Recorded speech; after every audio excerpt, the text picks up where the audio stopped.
My name is Jordan Henshaw. And my name is Kelly Raybon. I'm the mechanic. And I'm the journalist. Together we're Try and Prove It. Someone has been charged with aggravated murder and is facing the death penalty, so we better figure it out, right? How do we tell the difference between an assertion that is true and an assertion that is false? You've got to start with all of the evidence, and you don't have all the evidence just yet. Okay, well, I have no idea. Whoever, but it's a dot. Where's the dot? Right there. Science is not absolute. It doesn't say this is what happened for sure. It says this is the best explanation we have. 3, start sequence. 1. If one picture is worth 1,000 words, one field demonstration is worth 100 internet conspiracy theories.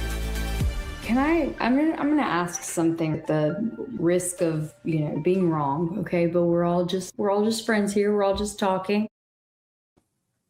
Good night, everyone. We have a special guest for you tonight, and then we are going to go into some other stuff. But tonight we have Adam Bartholomew, Life is Driving, in the studio here with us tonight. What we are doing is we're going to talk to him. We're going to interview him for a little while, and then we're going to walk through and comment on the video for a little while. And then we have a lot of new developments in the Charlie Kirk case, particularly with Candace Owens, who has been doing very well recently. And we're going to look through some of the new developments in the case that she's brought forward. So it's going to be a packed episode tonight. We have a lot of exciting stuff going on tonight, so you'll definitely want to tune in. So, Adam Bartholomew, if you have ever seen that one video that's like an hour long, that's just a guy doing a live stream at UVU starting 20 minutes before the shooting happens, covering the shooting, and then for like 40 minutes after the shooting, that was filmed by Adam Bartholomew, and he's here in the studio tonight. So why is that video so important? Why do so many people do so much coverage of that video and do these live streams where you just go over every last frame? The world has changed in a really interesting way. If you look at JFK, the JFK assassination, we have very limited access to that crime scene. We have like 1 or 2 videos, and they're very short and very crummy. We don't have access to that crime scene. Imagine, though, if you had someone with modern technology, with a modern camera, who walked that scene, who was standing in the crowd, who was looking at the depository building, who was standing on the grassy knoll, filming all this stuff before, during, and after the JFK assassination. That would be so incredible for people investigating that case. We didn't have it back then because technology hadn't caught up, but we have that now. His video, Mr. Bartholomew's video, is the closest thing we have to being there in person and really understanding what it was like to be there that day, which is really important for the investigation, right, Kelly? Absolutely. Video evidence can be everything. And what is so unique about the Life is Driving video is that, he was there on scene and rolled the entire time. Now, his live stream did get cut out, but, he has essentially an hour-long video that was absolutely from that day. And that speaks volumes over a small little clip here and there, especially something that may have been released weeks, months later. Mm-hmm. So we are very grateful towards Mr. Bartholomew for, making this available to the general public and keeping it public so that everyone can have this access and this understanding of what happened. So I'm going to bring him on here in a second, but we did have a chance to speak briefly in the pre-show. He is a political, he likes to talk to the people who protest. That's his passion. That's who he likes to talk to. He wants to understand the other side of the story at some of these events and at other events and problems across the country. So that's what he's about. And we're really happy that he's able to come on the show and share his experience of what happened at UVU on 9/10. So here he comes. Hey, thanks for coming on the show. Hey, what's up, guys? Thanks for having me. So what we're going to do, we're going to talk a little bit, and then we're going to play through some of the video, and I'm going to let Kelly take it on from there. I mean, Adam, thank you again so much for being here. And your video has really been just instrumental, I think, to the investigation. What's interesting is for people on both sides, really, of the what happened to Charlie debate. Can you talk to us a little bit about your background and just how you ended up there to begin with? Sure. My background, as far as just videoing protests, that was basically my background. I got involved in the scene politically because I felt like, I experienced the Democrat Party's caucus up in Washington State during the COVID, where they had over 300 people show up to the precinct caucus, and at my own Republican caucus, we had less than 30.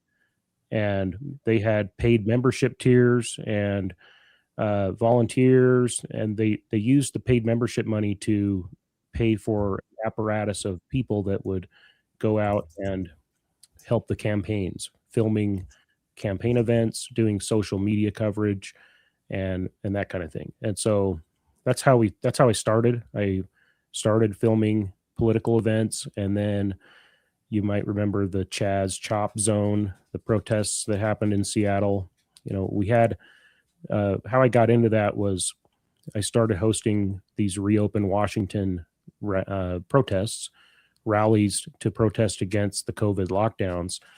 And they started out with, a few dozen people and grew to over 2,500 people showing up to the steps on Seattle City Hall. And my first instance of going viral was creating a little short of one of the protests that had showed up, a counter protest to our event at Seattle City Hall, where you had a line of these Antifa black bloc, black clad people, showing up with homemade shields that they'd made out of plywood.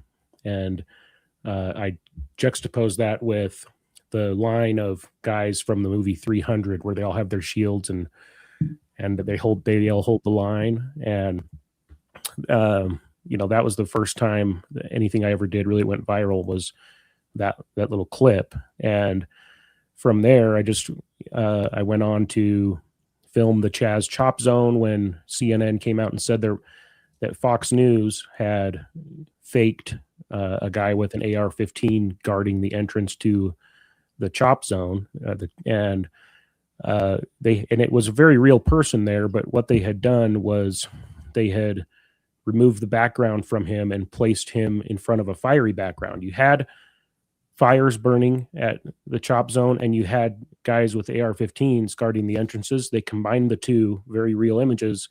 Well, CNN deemed that fake. And they said, and Brian Stelter even went out and said that guy didn't exist, that was totally manufactured. And I went out and filmed that same guy with my camera and put it out there on social media to kind of counteract what I perceived to be a fake narrative. So that was kind of my whole thing. And then I would talk to protesters, and the same thing when we moved to Utah during the lockdowns. We have the same thing going on. We have protests.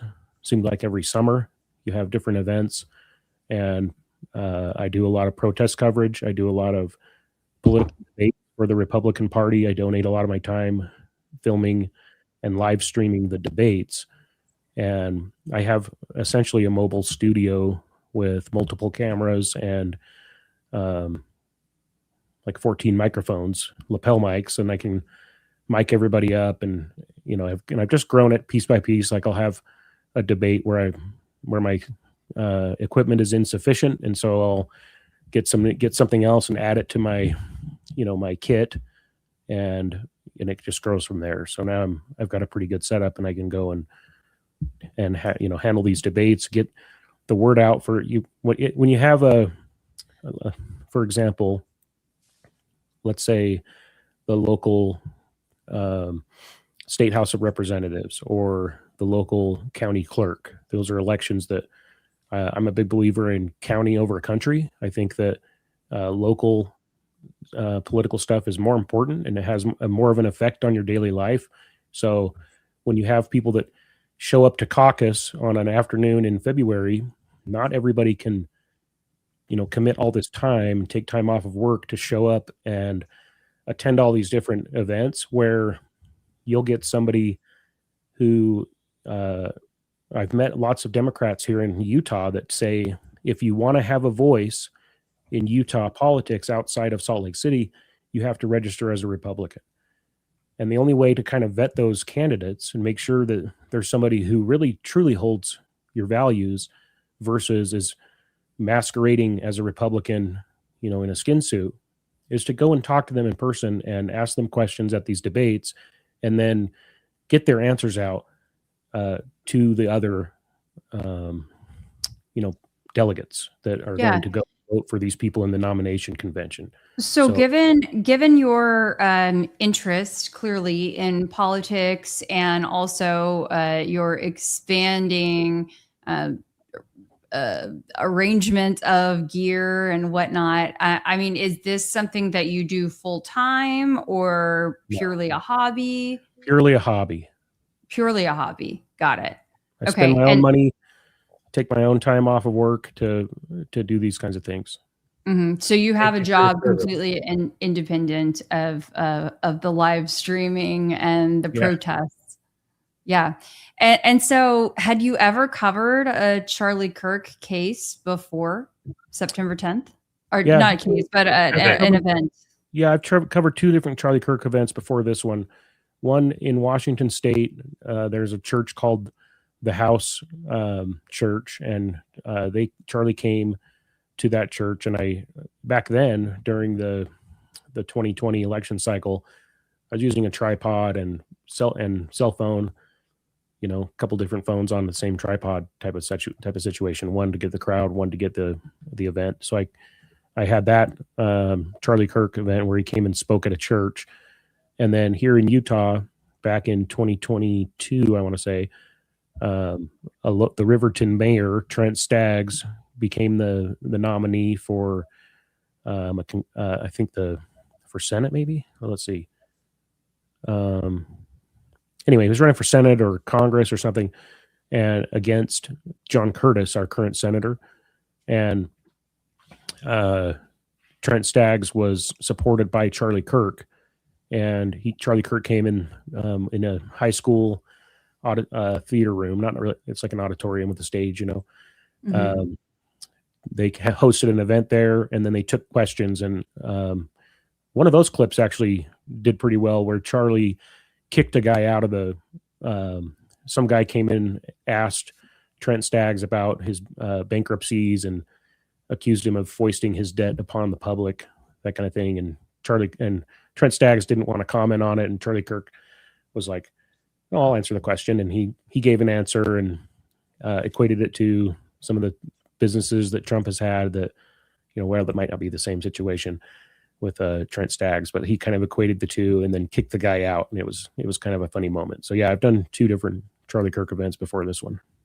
Okay, and then how far in advance did you learn about the UVU event?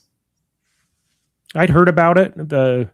I heard that it was coming, and I kind of so I check in on the local protest people on their social media feeds on Instagram and TikTok and what used to be Twitter, and they have some Facebook groups as well. And so I check in on those to see when people are planning to protest. And I had checked in a couple of times, and I'd known that there was going to be protesters. So, and I don't know the timeline. I think I have some screenshots from the weeks leading up to that event. I don't think the exact date or something was I can't remember exactly, but I knew a week in advance for sure that there was going to be a protest. So it wasn't like a long time in advance, because I recall that there was talk about, a protest, even a petition, right, on Yeah. one side of the issue, and then a petition on the other side of the issue too. And frankly, like the protest side was pretty paltry. Like it was not a, a big turnout on the petition. And then I think, we can talk about it in a few minutes, but even the protesters that we saw, at least on camera, were, kind of so. Like, how would you classify the protesters that you saw on that day compared to what you've seen previously? Most of them were young kids. There wasn't a lot there. There's quite an organized movement of these of guys wearing black bloc and ski masks and stuff that show up to the No Kings stuff up in Salt Lake. I've covered multiples of those before and after the Charlie Kirk event.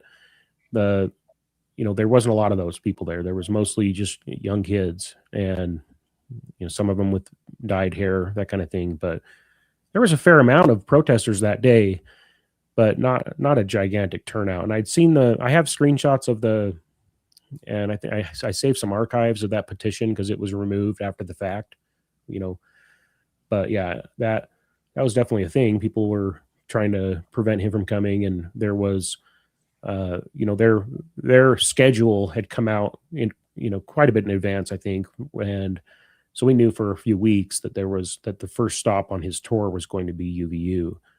So they had plenty of time to do that sort of thing. Mm-hmm. Was it the turnout that you expected?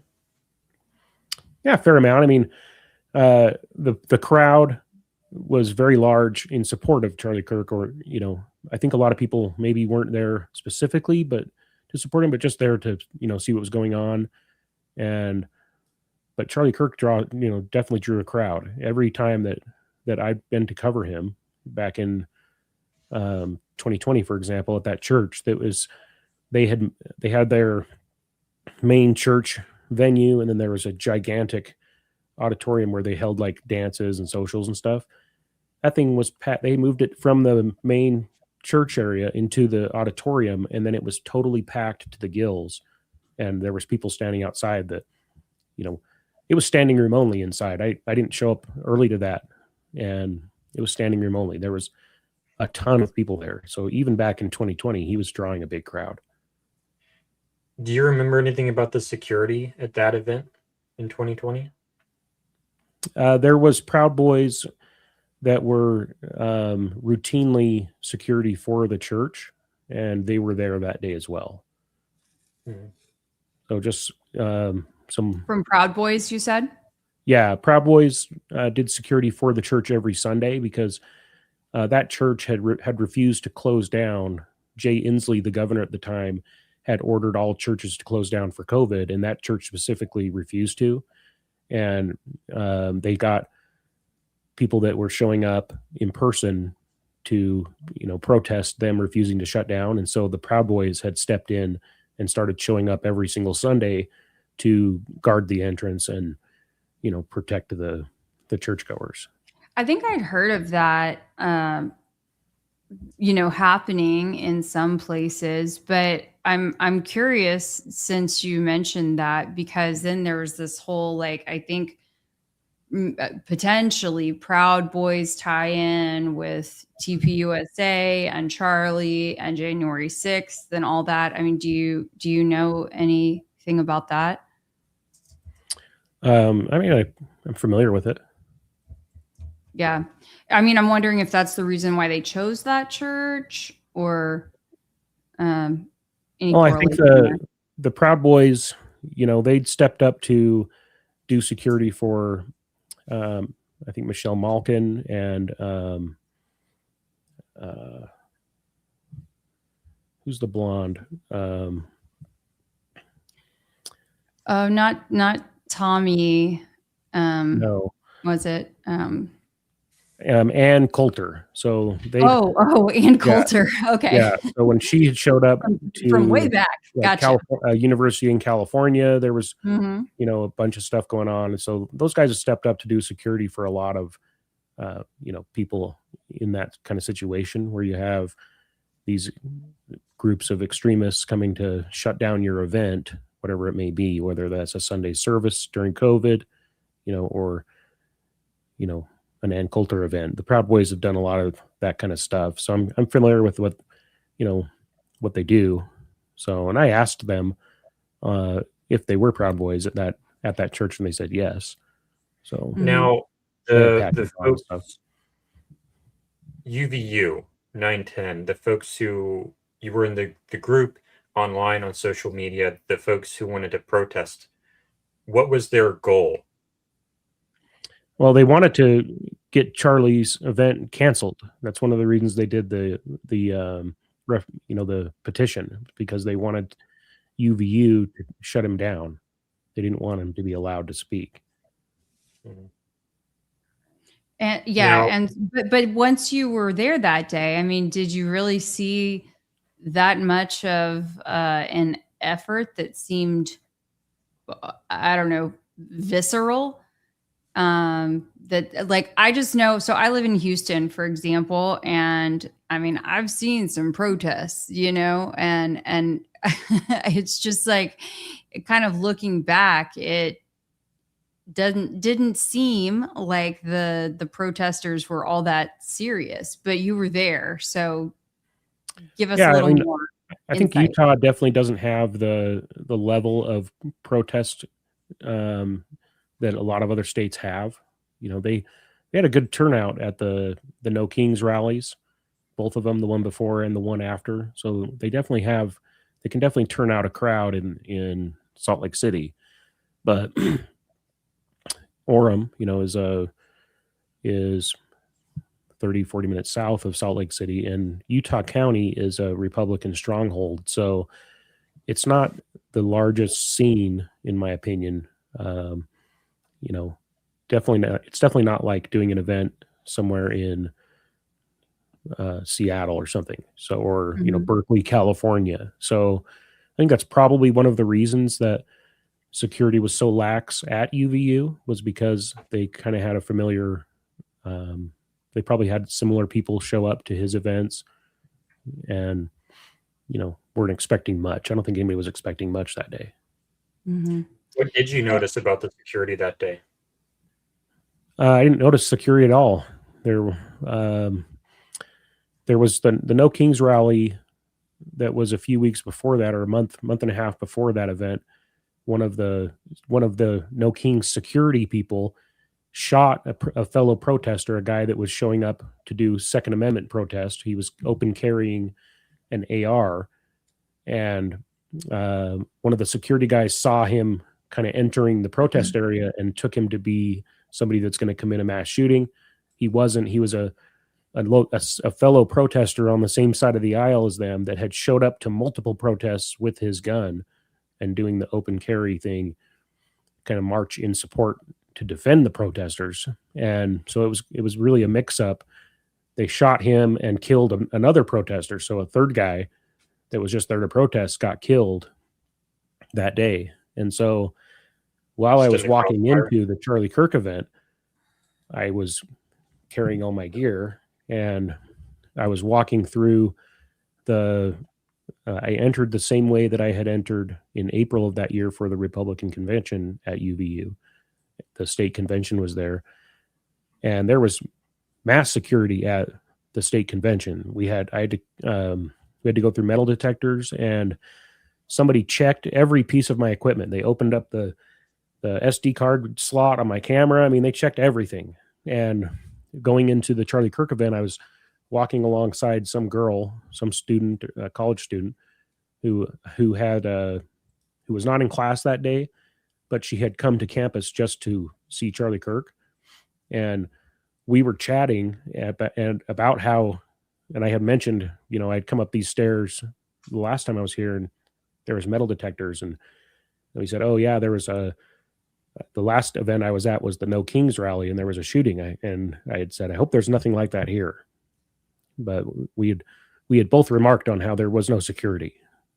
I was able to walk in, with my black bag, tactical looking bag, and with a tripod sticking out of the top, like the guy from Ninja Turtles with the hockey sticks, like. So I had all my gear poking out, and I was carrying stuff, and I started yarding stuff out of my bag in the middle of the crowd, and there was no security. So I started my TV career as a we called it one-man band. So I understand that the gear, the backpack, the hands full of all the things all too well. So when you were going to actually, sorry, let me ask this too. Did you have to sign up ahead of time online, like get a ticket? I think there was, let me think about this. No, we had to sign up for I think we signed up for the Trent Staggs one, but there was nobody checking tickets. But at this one, I don't think there was. There might have been a sign up thing. I think I might have heard that from somebody, but I don't think I signed up for anything. I just showed up. Yeah. I mean, ultimately they didn't check tickets anyway, but I've spoken to several people who I said think that's right. They had a sign up deal, but nobody got checked. Mm-hmm. Okay, thank you. And so what kind of information did you have to provide in that? Just your name, first, last name? Let me see if I have an email from that registration here. Give me 1 second. Yeah, of course.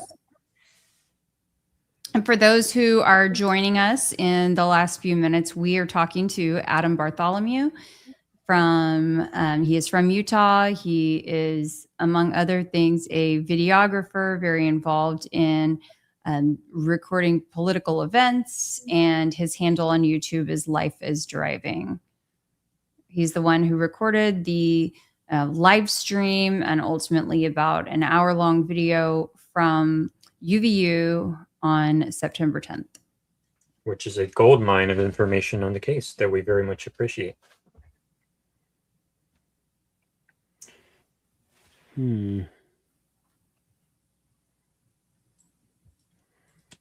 So Cat's Three Dogs, he did say that he has covered 2 Charlie Kirk events before 9/10.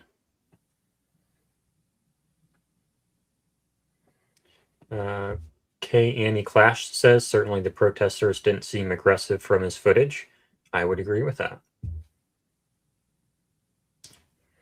While we wait on that, I'd have to do a little digging in here. I apologize. You're can't fine. Recall off the top of my head, but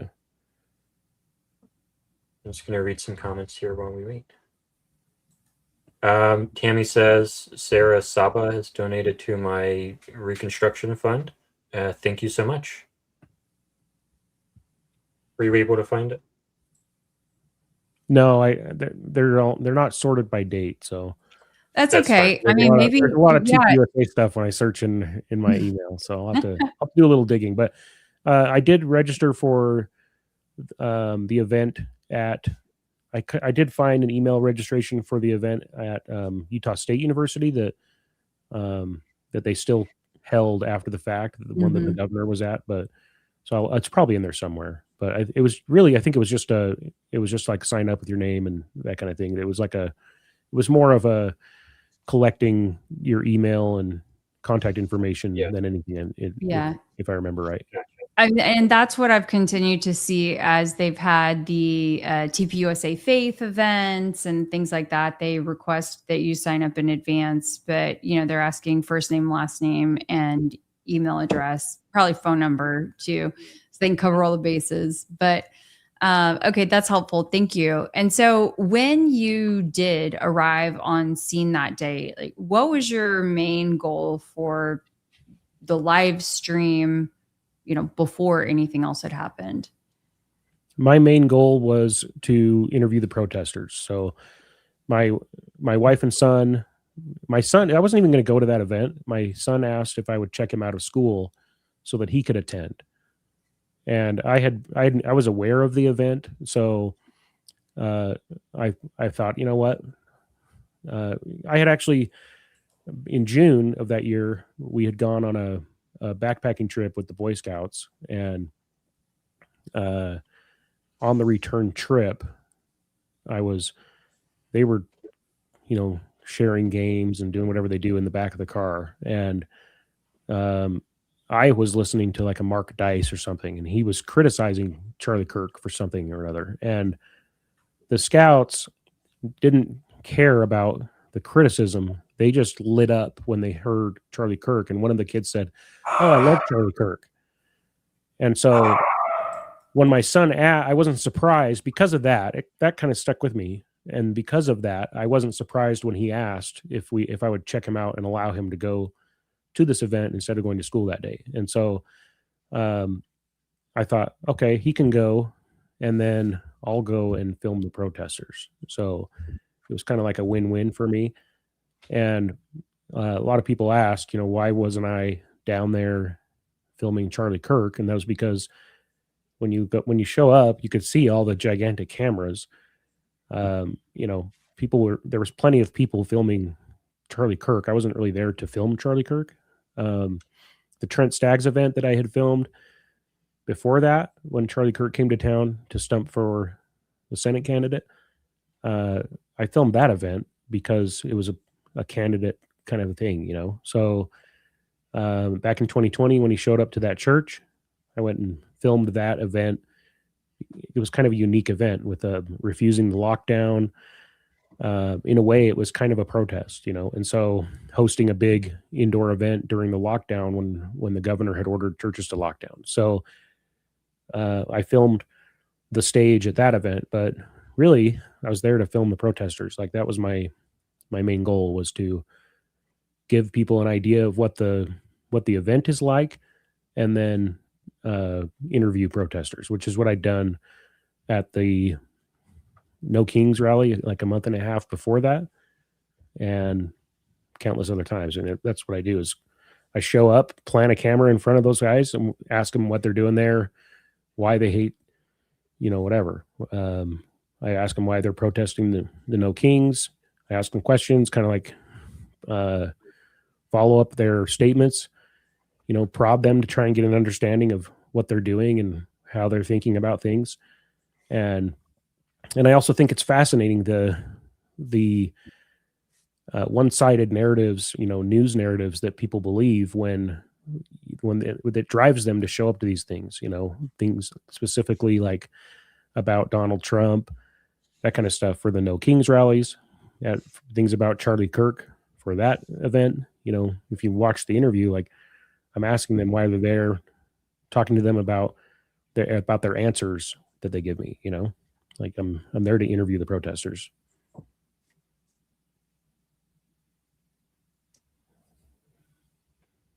So, are you speaking? Sorry, Oh, I was you're trying to muted. unmute my mic because my dogs were barking in Ban there. ban that commenter that's saying how beautiful Kelly is. Oh, Not allowed.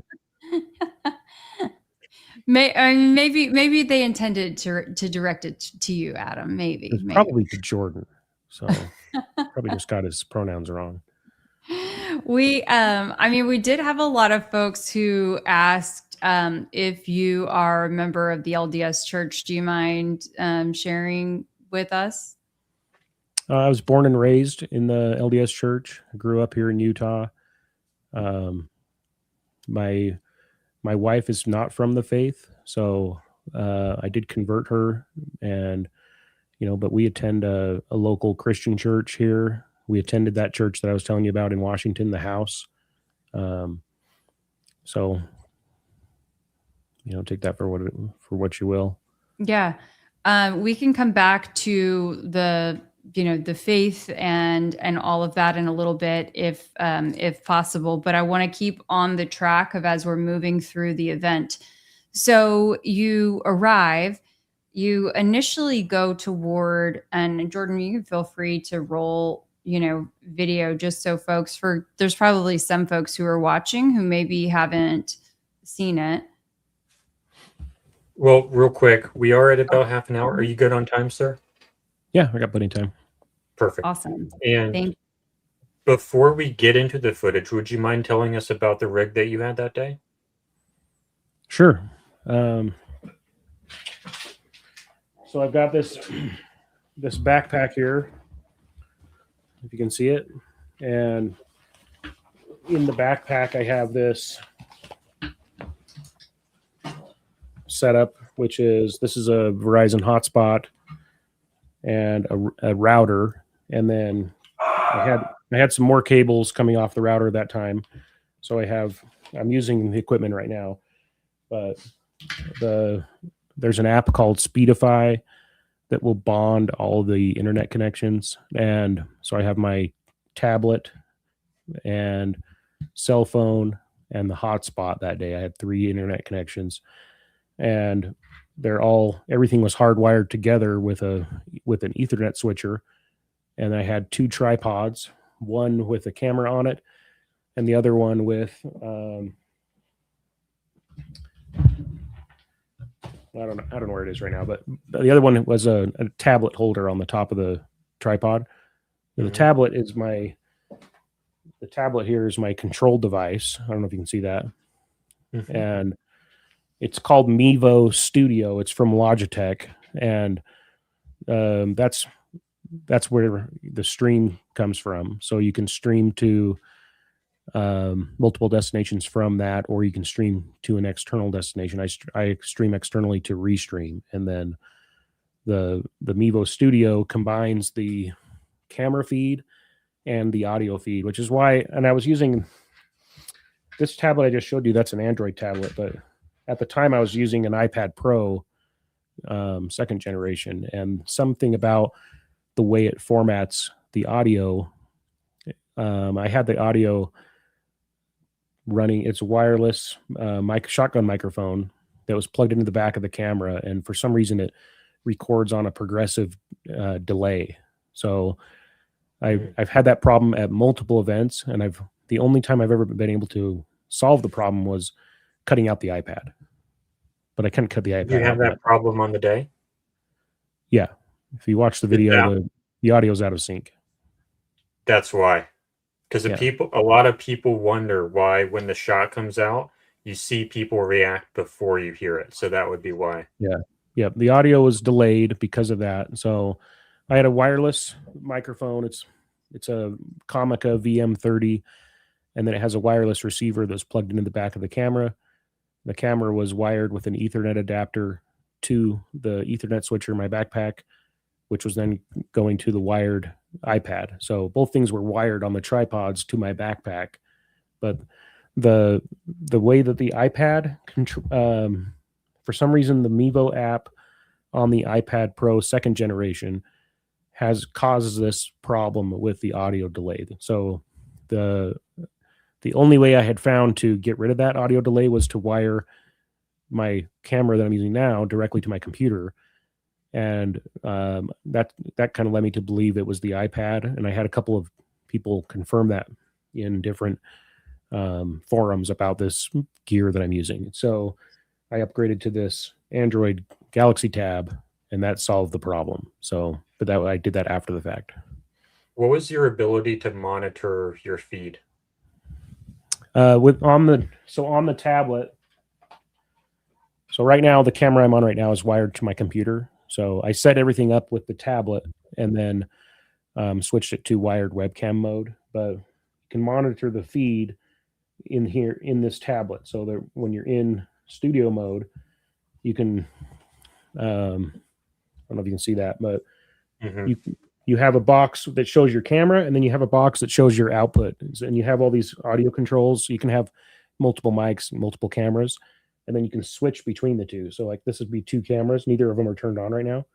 And you'd switch between the two. Whichever one you select is going to show up on your output feed right here. And that's how you monitor the feed. And you can also pair, your Bluetooth to the tablet so you can monitor the feed, the sound of how it's going. And did you have a zoom lens on the camera? Was it a DSLR or? No, let me show you a camera here.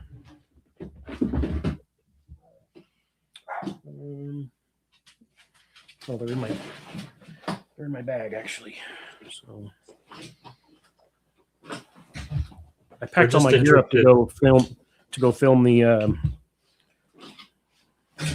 the scene outside of the hearing on Thursday of that week, but I didn't end up filming anything. I just chatted with people. So here's the camera I was using that day. This is it's called the Mevo Start. So it's got its own battery, 6-hour supposedly battery, and then SD card goes in the back, and got a a jack for a USB to you can do the Ethernet adapter, and then an audio jack. So very cool. It's just a 1080p fixed lens. The camera I'm on now is the upgraded one. These ones you can get for like $250 brand new, and they're just all in one piece. The one that you're seeing me on right now it's a $1,000 camera. That's before you buy any lenses. It has micro Four Thirds detachable lenses, and so it's quite an investment to get, in my opinion, for me, small budget guy, to buy the Mevo Core, the more expensive camera. And so I'm always hesitant to take that one out into a protest, because I've had people, I had somebody in Seattle pour a bottle of piss on my equipment one time. And so I'm always like wary of taking that to a protest. So in retrospect, I wish I had taken the nicer camera that day, because it has a nice, Panasonic lens on it. But it's good for big events like in an auditorium where I'm far back in the media area, and I can zoom in with the telephoto lens and get the stage really close. This one, I can zoom in on the tablet. I can do the pinch to zoom on the screen and zoom in on it, but it doesn't have a actual zoom lens, So, but this one's a little more like somebody could break the lens off. It's just so much, you could easily get damaged on the more expensive camera. So that day I was using this one just because I have 3 of them, and it's a little more durable. And if somebody were to dump a bottle of piss on it, I wouldn't be as concerned as I would with the other one, So. Mm-hmm. So Kelly, where did you want me to go in the footage? So you can just go ahead and start somewhere. That's fine right there. I just wanted to kind of let it play while we're chatting. But Adam, if you could tell me, I apologize, I had to step away because my dogs were barking. But was the amount of delay that you experienced in the audio, was it like a consistent static delay, or did it vary? I'm sure you've gone back and looked at that. So I've several events that I've filmed where I go back later and sync up the audio. It's really weird. On a normal audio track, you can separate the audio track from the video file in a video software, and then just drag the audio to meet the video, right? But in this case, it's not like consistent. So it seems like it gets worse and worse. So when I sync up the audio, if I sync up the first 5 minutes of an audio track, then 10 minutes down the line, it's off sync again, and I'll have to cut it and splice it and sync it up. So it's a really painstaking to when I would do debates with the audio delay, because then I'd have to spend all this time syncing up every 5 or 10 minutes of footage, So I don't know exactly the technical glitch that's inside the iPad. Somebody explained it to me with some long, multiple paragraph thing and what was causing it. But at the end of the day, it was just specific to this model of iPad. And it was more cost effective for me to get an Android tablet than a better iPad. So. And but I mean, of all times, right, for it to happen, it happened every time I'd use the thing. So every event that I'd done before, leading up to this, it constantly happened. Got it. Yeah. But so did you make an attempt to go back and adjust it, or no? No, I just I uploaded the raw footage just as it was. So I know a lot of people had questions about have questions about the audio, but a video this long, like it would have taken me quite a long time to sync it up. And when I do that, because like I said, it's you'll sync up one 5-minute segment and then the next one is still out of sync. It's a progressive delay. It's not a constant progressive delay. So I'd have constant patches where I'm stitching it together, and it doesn't end up as seamless as you would expect. So I thought it was better just to leave it how it recorded. Yeah, I mean, look, at the end of the day, it's your choice. You were the one who recorded the video, and you can leave it. I mean, I don't know if anyone else is able to try to tinker with it. I know I have before for just using a small clip. Yeah, a lot of people have done clips. So, but yeah, at this point right now, what I'm doing is I'm carrying 2 tripods, so I can't see what's on the tablet. I can't see where the camera's aiming. I'm just carrying it to go to the next spot so I can get the next vantage point. So then you can kind of see I set it down, and then I pick it back up and point it over the crowd. Because when you set it down, it was at basically the eye level where I would be interviewing somebody.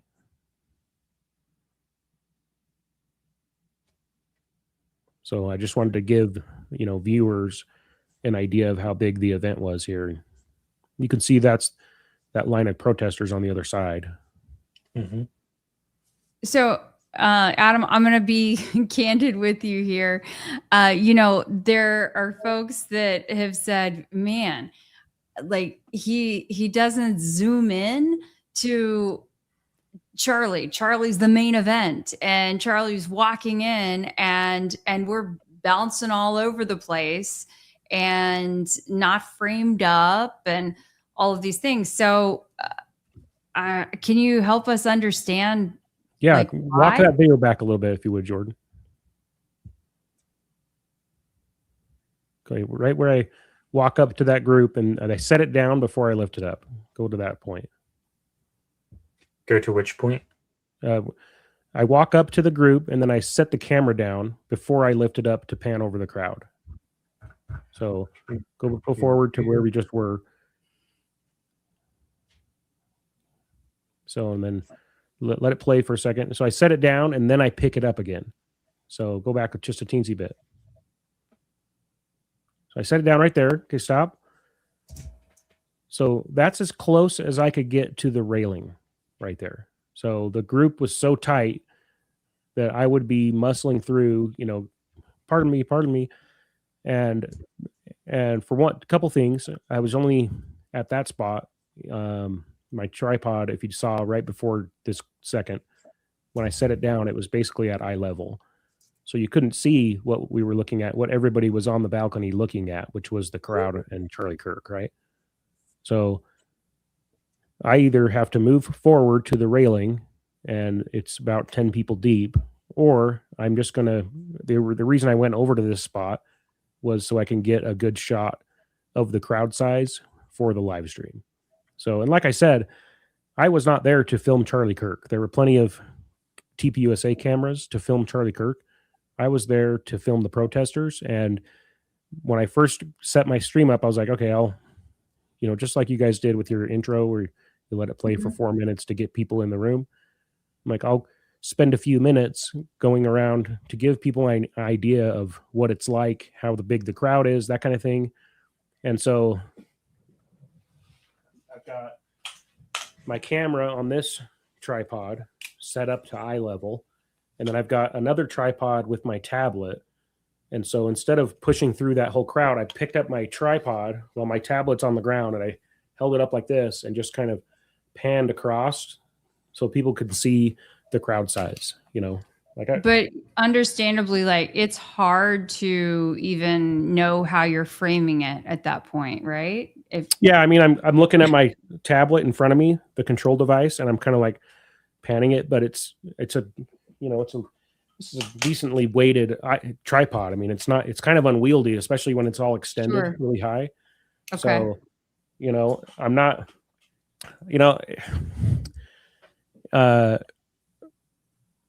it's times like this where I wish I had some better like a gimbal or something where There's a little thing. It's You called know? the DJI Yes. Pocket.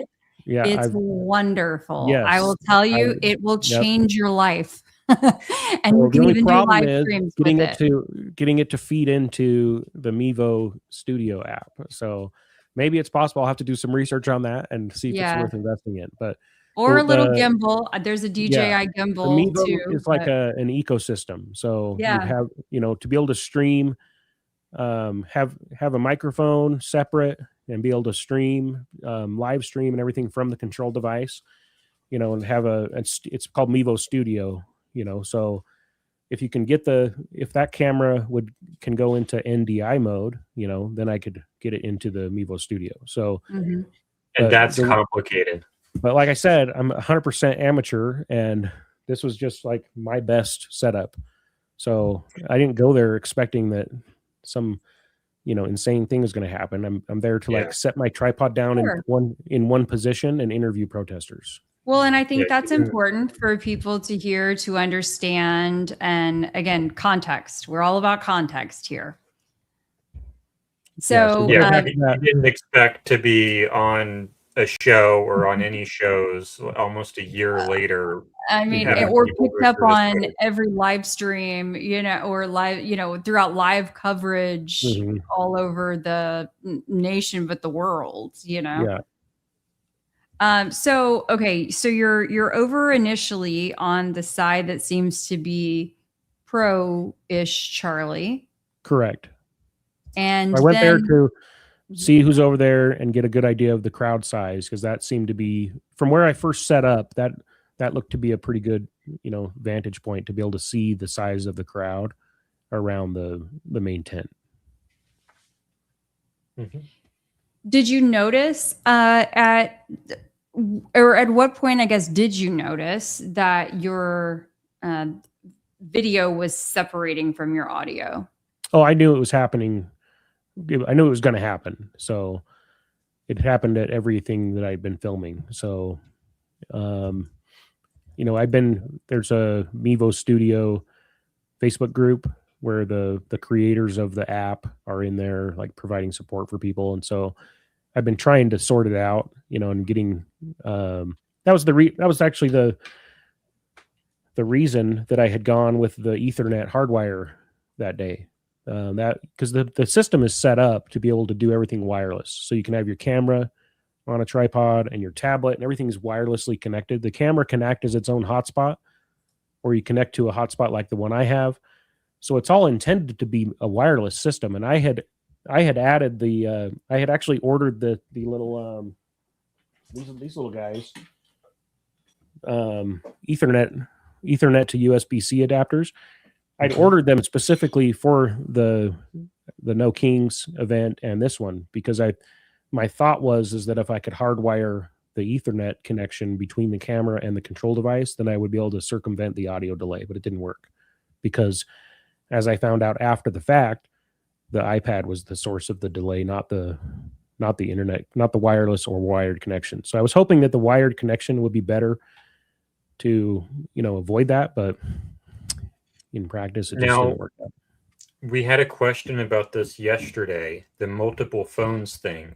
My understanding was that the reason you have multiple phones is because multiple carriers will have different coverage overlaps.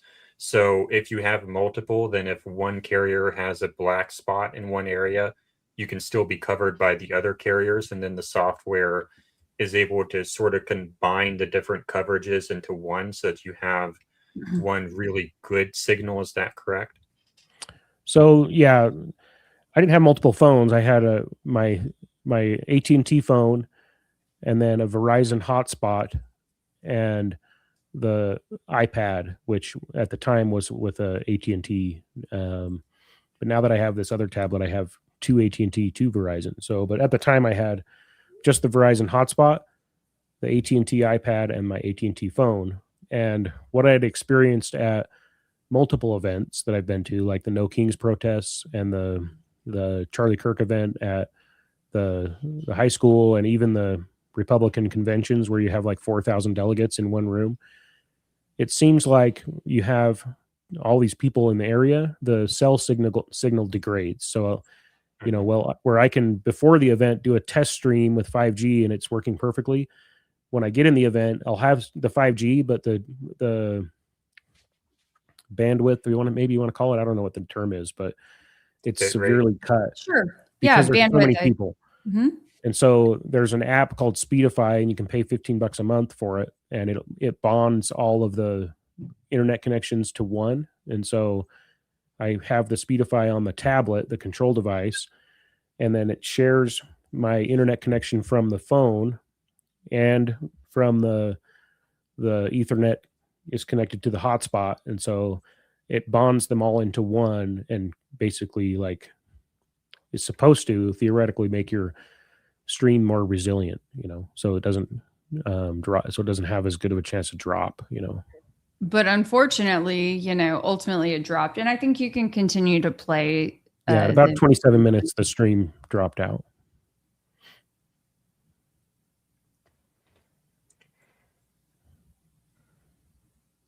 Where are you playing this from? YouTube or what? This is downloaded. This is a video editor. It allows me to zoom in as much as I want and pan around and do all these sorts of things. But this is downloaded. There we go. Yeah, now it looks like it's caught up a little bit, because for a second there it was looking a little choppy, but I think it's smoother now. Yeah, as long as you're playing it. What was going on in this moment here? So I think this was just, you can see the level my tripod is at. So I'd set the tripod on the ground, and which is why I was lifting it up a moment earlier. It was just because, there's a bunch of people that are taller than my tripod. You can't see much when you're behind someone's head. So I'm basically looking at I just got panned around, got some coverage, and then I'm probably looking at my tablet, like, what am I going to do next? So maybe I'm talking, there's people talking all the time. So, people come up and talk at me, ask me who I'm with, what I'm doing, that kind of thing. So it could be that. I can't, you'll have to turn up the volume, but basically I'm just tooling around, trying to figure out how things are going. Sometimes I'll take my phone out and pull up the live stream and make sure it's coming through. So, and then now I picked it up and it's up in the air again. So if I can pause you for just a moment, because I want to share just some of the audience questions, Sure. Adam, I think it's nothing you haven't heard before, right? But for example, there was one that just said he's exposing his setup to someone next to him. I don't know if that was at this point. I thought that was when I was talking to the pro. I remember specifically when I was talking to when I was at those kids that were protesting. And yeah, that's on the other side. Yeah, somebody does come and say, "Hey, what's the deal? What do you got there?" But I mean, I'm not sure exactly where I assume she's going with this, but just with the word exposing, it makes me, to me sounds a little bit like as though you're trying to let someone know that you are filming in a certain kind of way. I'm just posing the question because I'm sure like someone like somebody standing next to me, or. Sorry, I'm like, somebody must be just really trolling me tonight because my dogs keep barking. Okay. So yeah, somebody might have been asking me about what the setup was, just like you guys were asking me. People will come up and say, "Hey, what's this?" So I'll take the mic and just kind of drop it down as I'm talking to them because they're not an interview subject, and I'm trying to be courteous to people, like, "Oh yeah, this is my control tablet," and because most of the time you expect something like you've got that little DJI thing, and so my setup with the tablet there with the video studio on there, people are kind of intrigued by it, so they often ask, like at the No Kings rally, I had some lady come up to me and ask me if my software was automatically blurring out faces, and I said, no, why would I blur out faces? And, she's like, you're filming people without their consent. I'm like, they showed up at the Capitol. So It's a public place. There's no expectation of privacy. So now in this spot where I catch the Losi Center there, I'm carrying the tripod like this, and I'm carrying the other tripod like in my hand. The tablet's up in the air, camera's up in the air, and I'm marching along. So I'm not really, I just kind of pointed it in the general direction I was walking, and I can't even see what's happening. I'm just trying to move to the next location right now. So, But so you okay, have, I mean, in retrospect, do you see how people could wonder, man, he lingered on that corner of the building the Losi Center longer than I would. Yeah. I mean, Like, play the clip. It's like 7 seconds. yes, but at this point, and I don't know exactly what time in real time it would have 2, been. 1,000, 3, 1,000. It's not even, so, I mean, we're lingering longer than you thought. Like I was literally walking around a corner. So if somebody believes that, that's the level of quality that a hit team is going to look for in a spotter, then that's just something they want to believe, like I'm traversing around the corner here. It's like less than 7 seconds or something. You can see that it's all choppy because I'm holding the tripod like this, and it's not like a gimbal stabilized thing. The tripod's got to be stationary to get a stationary shot. So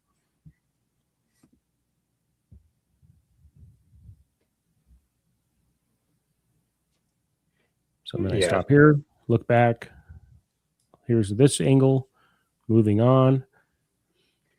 I'm just working my way around to get to the protesters, which is who I was there to see. So, did you notice how many folks were there with the maroon shirts? I mean, my son was wearing a maroon shirt. Yes. So I don't particularly see that there's an abnormal amount of maroon shirts. I mean, I own 3 maroon shirts. It's part of my, I laughed at my coworker. I laughed with who Billy, not Billie Eilish, Billy, the girl who's part of the conspiracy scene. You know who she is? Billy and Brandy. Like Billy and Brandy. Yes, Billy of Billy and Brandy. Yeah, Billy Webb. Yeah, so I was chatting with her outside of the courthouse on the Thursday of that week, and we had a chuckle because here comes a guy marching out of the courthouse in a maroon shirt with no branding on it. Like I have I actually wore it on a couple interviews after the fact. I have a maroon V-neck zip-up sweater that just like a cardigan that I wear. It's part of my wardrobe. And beyond that, you've got a local college that's nearby UVU. Their main color is maroon. You have Utah State University. It's a deep red maroon is their colors right up in Salt Lake. And it's a kind of a rivalry between BYU, which is just to the east of UVU, and Utah State. So a lot of people around here who are Utah State fans will wear their colors. You have Phil Lyman people, which are very prominent in this particular scene, the showing up to a right-wing event like Charlie Kirk. A lot of the same people showed up to the Trent Staggs thing. When my wife ran for school board, we had people showing up to her events in Phil Lyman gear. Like we had to tell people, I had a lady that refused to take off her Phil Lyman shirt for our parade float for the Springville parade, and we had campaign t-shirts for my wife's campaign. And there was one lady who refused to take off her Phil Lyman thing. And it's like, you're trying to operate a campaign. You have people that will only wear the Phil Lyman one, and you're like, you don't want to kick you don't want to kick a supporter out, so you just kind of let it ride. But even after the fact, a year later, there were you can see it in the camera footage. Like there's a guy walking around wearing Phil Lyman gear, and he's got a Phil Lyman shirt on a flag or something, on a pole. Yeah, there was a lot of Lyman. Yeah, so I mean, it's not to me. There is not an abnormal amount of maroon by any stretch. I think you can take any If Tyler Robinson had been wearing a green shirt that day, everybody in the Candace sphere would be talking about how many people are wearing green shirts, you know. So that's the reality of the situation. Maybe if it was turquoise, you know, maroon is like, it's not red, it's not brown, it's maroon. It's a good fall color. So yeah. You know, and specifically that day, my kid was not wearing a maroon shirt until I told him. I said, and he's super pale white and burns, you know, very easily. I said, if you're going, you have to wear long sleeves. And so he scurried into his room and came out wearing that shirt.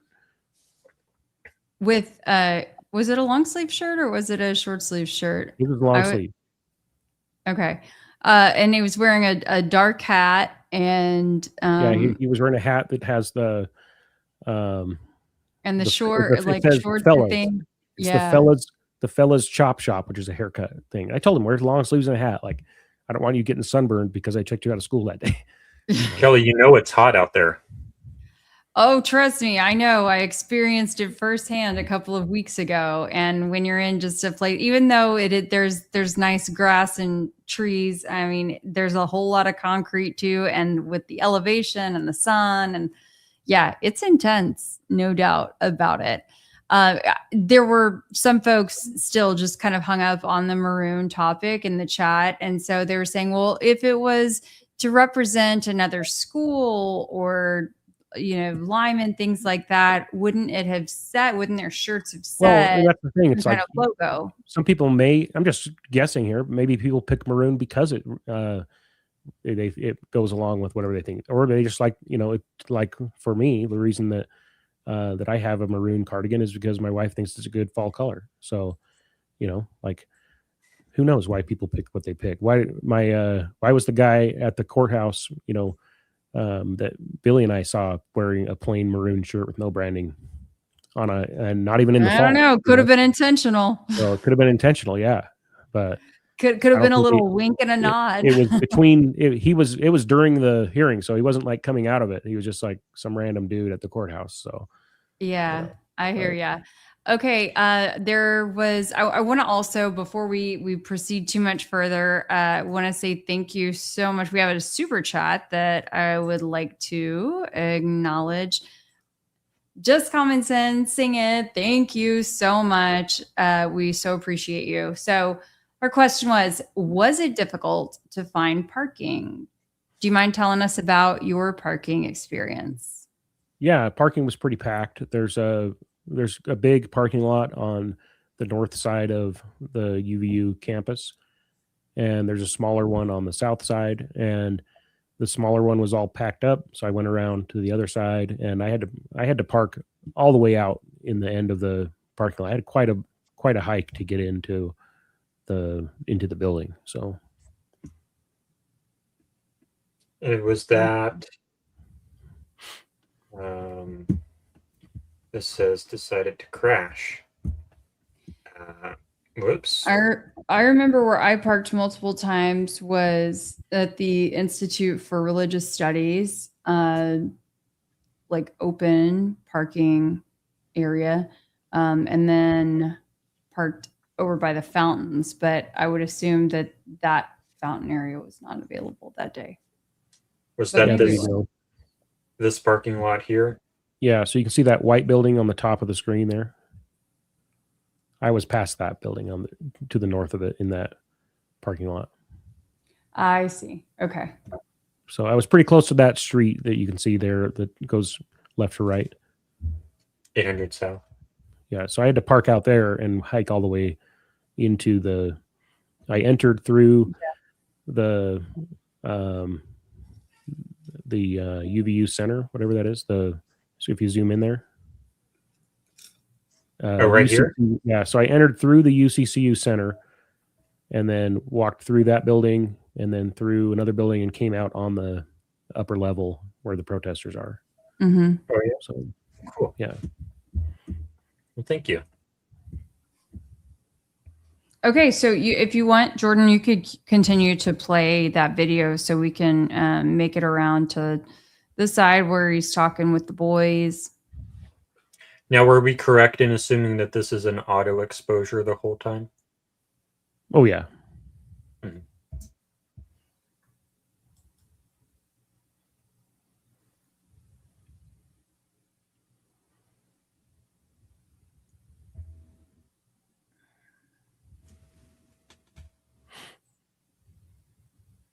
What were you thinking as you were shooting this spot? So right here, I just got out of the sun and I was just like sitting everything down. My tablet tends to overheat in the sun, so I'm just kind of like checking everything out, and then I pick it back up and continue on my way. And you can see I'm not looking at the monitor. I'm just holding the tripod with my arm wrapped around it, and then the smaller tripod with the tablet I'm holding like this, and the bigger one I'm holding like this. So, and then I'm Do like you tend to trying. get a lot of engagement on these streams, or do you have anyone in your ear telling you what maybe chat comments are saying or anything like that? No, I mean, I can see, I can get comments in the Mevo Studio. So that's if I stream through the Mevo app. But what I was doing was I was streaming to Restream from the Mevo app with the RTMP settings. So, which that's a sacrifice. If I stream, I got to pay extra for the Mevo app to stream to multiple destinations. But Main Street Media, the volunteer group that I'm with, kmmu.org, they pay for a premier restream deal. So what I do is I go in and set up the stream in advance and get the RTMP settings, and that sets it up so it can stream to my page on YouTube, KMMU's page on YouTube, my page on Twitter, KMMU's page on Twitter, and my Facebook pages, all at the same time. And so the sacrifice is that I lose the comments. So I could see the comments if I was paying for the deal in Mevo, but I just decided it wasn't. So what I'll do is when I'm talking to people, I'll pull my phone out and I'll look. I can't see comments from everybody's page, but I'll just go to like my page and see some comments. And so sometimes I'll get viewer comments where I see them on there, and then I'll be like, okay, I got a question from somebody. So that's kind of how I've been just kind of winging it. It just seems like a lot of effort to go to, when you're not able to maximize. Okay, Jordan, if you could turn the audio on for this, because we don't hear any of the audio yet. But yeah, a lot of effort to go to not be able to really maximize your potential, but also, I mean, it's like the viewer engagement, comment engagement would be nice. That's something I've thought about. That, when I set up the RTMP settings on my iPad for the restream, I can go in there and see all the comments combined, but then if you go out of that's the other nice thing about the Android tablet is that I can exit the Mevo Studio and it doesn't kill the stream. On the iPad, if you exit the Mevo Studio, it kills the stream. And so there's a way to like get everything on the screen at once, but it ends up being really small. So, I mean, it'd be nice, but I just didn't, especially, I don't have a monetized account. At least I didn't at the time. So I didn't really think it was, I can hear what you're saying, but to me, it wasn't really like that important. So it's not like I'm getting paid super chats and that kind of thing. So if there is some significant engagement, I'll look at it and bring it up it's better when I'm in, like the last Charlie Kirk event I did, which was in a theater room, a theater hall, where it's on a stage and I've got everything laid out in front of me on a media table, and so when I have that set up, I can see all the comments and do all that kind of stuff. But when you're out doing a one-on-one with people, and so like the county clerk debate that I did, I was in the media area and I was able to get comments, and then I would grab my camera and go up and talk to the candidates after the fact and be like, hey, I got this question from a viewer. I got that question from a viewer, type of thing. And so that's kind of what I've done, but it's not like, Yeah, it's really hard when you don't have someone in your ear and when you don't have the table set up, when you're just running and gunning it. It's really hard. Yeah, I'm just trying to do my best to get people on the record. So Now, when you get to these kids up here, pretty much immediately someone comes up to you and starts talking shop for what seems like 20 minutes. What's going through your head when that happens? I'm like, dude, I'm trying to be polite, you know. I'm like, I finally make it around to these interesting looking characters, and you know, somebody comes up and wants to talk about my gear, and I'm happy to do it. But you know, people are And interested in. the reason they keep doing that is because it's not just one little itty bitty camera. You have the Yeah, whole rig that yeah, looks like really interesting. So that's why people keep coming up. correct. Yeah. But at the same time, like, why did you not just tell them, hey, I appreciate it, but I'm in the middle of a live stream right now? I don't know. Maybe, I mean, in my mind, I'm like, this event's going to go on for the next hour, hour and a half, 2 hours, whatever. And I've got tons of time to get footage, you know? So like, I wasn't in a rush, and these guys weren't really going anywhere. So, you know. Okay. And then also when you walked up to these guys, there's no, and we can play this in just a moment, Jordan, but there's no one, I don't hear you ask them if they would like to interview with you, or what their names are, or if they go to UVU, or, you know, anything like that. I mean, I've been a TV journalist for 12 years and done other freelance work since. So like I can't think of a time wherever I've just like walked up to someone random and just shoved a microphone in their face, you know? So help me understand where we're going with this. Well, I'm not a TV journalist like you. That's thing one. You know, I think it's But fairly you've been obvious. doing this for years. Okay. Yeah. So Are there any journalism courses I've got a lot you would going. like to recommend? I've got a lot Kelly? going on. I've not. What did you ask, Jordan? Are I there think any Jordan's courses going a you different recommend? direction. Jordan's going a different direction. Let's stay on track. I'm just saying, I got a lot going on. I've got all this gear. You know, I'm more of like a gear nerd than anything. And you know, I've got all this crazy gear with me, and I'm just trying to like get everything, all my buttons pressed, you know, and make sure that everything's working. Because there's so many times where I'll do something, and then I'll find out later that I didn't have audio, you know, or when I was doing the county clerk debate, the first 15 minutes, and this was a highly contested race last year. The first 15 minutes, the incumbent clerk, or I mean this year, a highly contested race this year. The first 15 minutes, the incumbent clerk's microphone wasn't working, and then when I finally got like settled and I was sitting down and I looked at the comments, I'm like, oh no. And so then I'm like fiddling with my stuff and then I was able to like fix it and make his audio work. But like, there's so many times where that kind of stuff happens that I don't know. I mean, maybe I should ask them their names and, you know, if they're students or whatever. But the main thing, I think it's obvious to me, like some guy comes up with a microphone and a camera in front of you, and then you don't like immediately run away. Hey, this guy's going to put me on video for a minute, you know? So, and people will ask me, I'm like, hey, we're streaming to YouTube. What are you doing here? Why are you out protesting? You know? So I'm like skipping the formalities. Maybe I should next time, you know. But in the past, I've also found with a lot of these left-wing protesters, a lot of them don't want, like, you'll ask them their name and they'll be like, why do you want my name? You know? And so I've kind of just like skipped that part. Okay. Got it.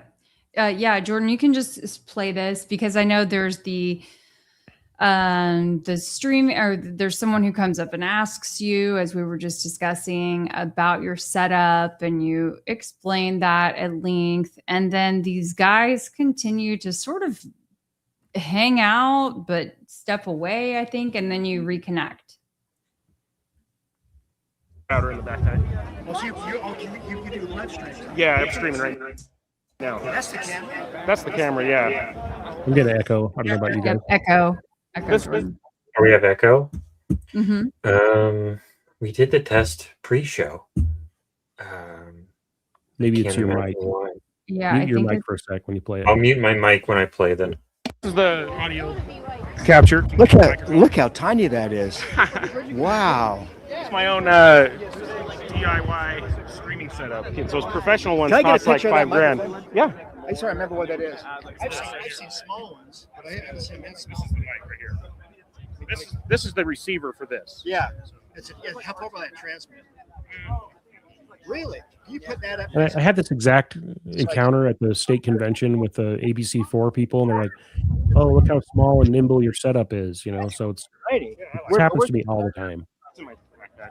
I gotta get it out. So that's your monitor, and this is your recorder. Is the SD in there or SD in here? I can record to this, the SD in this, and stream at the same time. So Wow. I'm recording to everything. Wow. So that way, if I have multiple cameras, you don't miss any angle. You know. Who makes that camera? It's Logitech. Yeah. I have a bigger one at home. I don't have to bring out here. It's a pretty wide angle. It has a micro four thirds lens. Oh, it does. Yeah. Oh, it's that big. Huh? Yeah, it's like a cube like this big, and it has a micro four thirds. And Wow. hour battery. Yeah. Who makes that? Yeah. And I turn around. Logitech. I've heard that company, but they're mostly surveillance cameras. Also like keyboards and mouses. I think they bought these guys. Evo camera. So it's a bigger version of that with micro four thirds lenses. Yes. Yeah. I love that one. I don't want to bring it here. Yeah. You're doing interviews? Is that it? So you hear I told that guy, I say, I love that camera. I didn't want to bring it out here.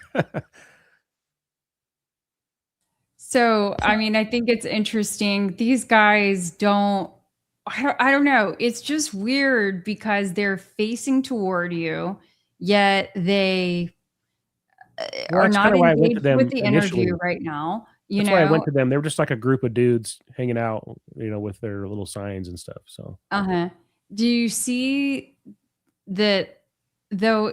I mean, it's almost as like they were waiting for you to walk up to them to ask them some questions, and the way they just like continue to linger. I mean, I know plenty of college kids who could not care less about dealing with some random adult, let alone if they're there to protest and, you know, maybe talk mess for a little while, right? Like they're not really that interested in saying their piece. Well, I think that's, I disagree. I think that maybe the reason they were hanging out waiting for me was because they're desperate to, you know, have their piece heard, you know?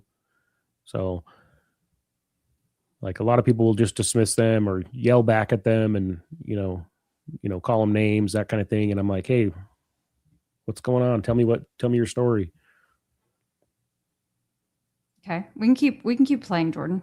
Definitely get good. I mean, mostly these guys are well, they're carrying the. And I just kind of walked into their space, like they were having their own like discussion, so I just kind of invaded their space, really. Yeah. There you go. Okay, have it. Hey, thanks, man. There we go. Now I can control it.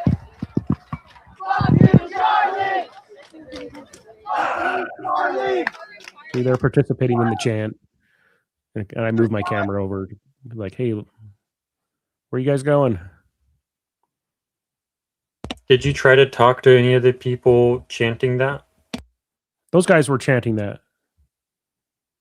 They were just doing. Oh, this. the people. Oh, yeah. They were.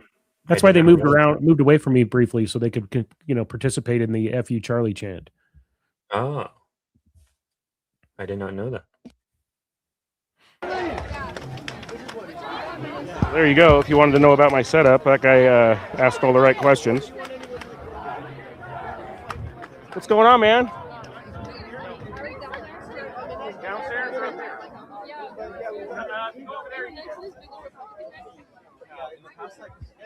So hey, why don't you guys like Charlie Kirk?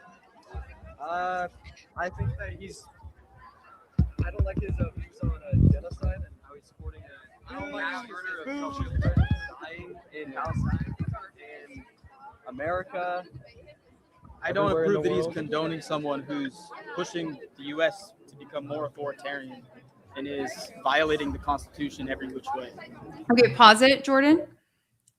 I mean, I don't even know who was speaking in that moment. Did you have your stick mic out, your shotgun mic, or you know. Yeah, I was just kind of pointing it in the middle of their group, you know. So I think I changed the then I kind of look at the camera and adjust things to get them all four in the shot. Okay. But I mean, it's hard. It's hard to get like, I mean, I don't know. I just think like either 1 to 2 at a time, max. Yeah, I mean, you don't really know who's like I said, talking. I'm winging it here. Sorry. I get it, but you've also been doing this for several years, okay?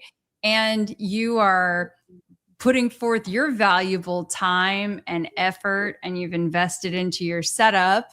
And this is a big event for Utah, right? And so you're like in the zone. And so then we look at this and think like everything's trial and error for me. So okay. What she's trying to say is that there's a lot of room for growth. There is, yeah. I appreciate the criticism, Kelly.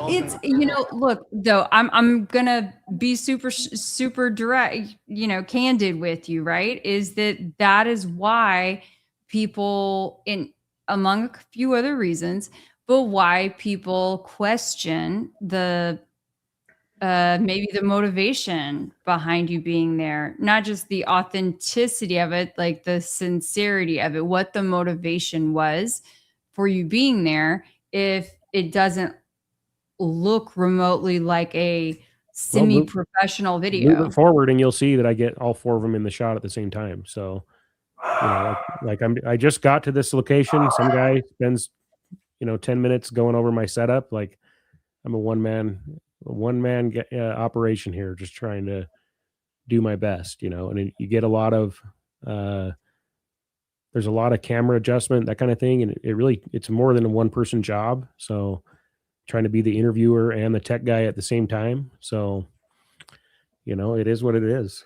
If you look at my previous and subsequent protests, like when I'm doing a set debate, when it's, all in one place and you can fix the camera on the stage and then set zoomed in angles for each candidate. You can set little zoomed in squares that you just tap it when they start talking. Like it's way better. So my system is probably better for that type of a scenario than it is for this, but it's the system I've got. So Charlie Kirk did? He did. Say that again? He confused a dolphin fetus with a human fetus. Yeah, I'm like when was this? It was during his debate. He was asked, is this a baby? And showed a picture of a dolphin fetus. He said, without a doubt. And the guy got him. Charlie Kirk.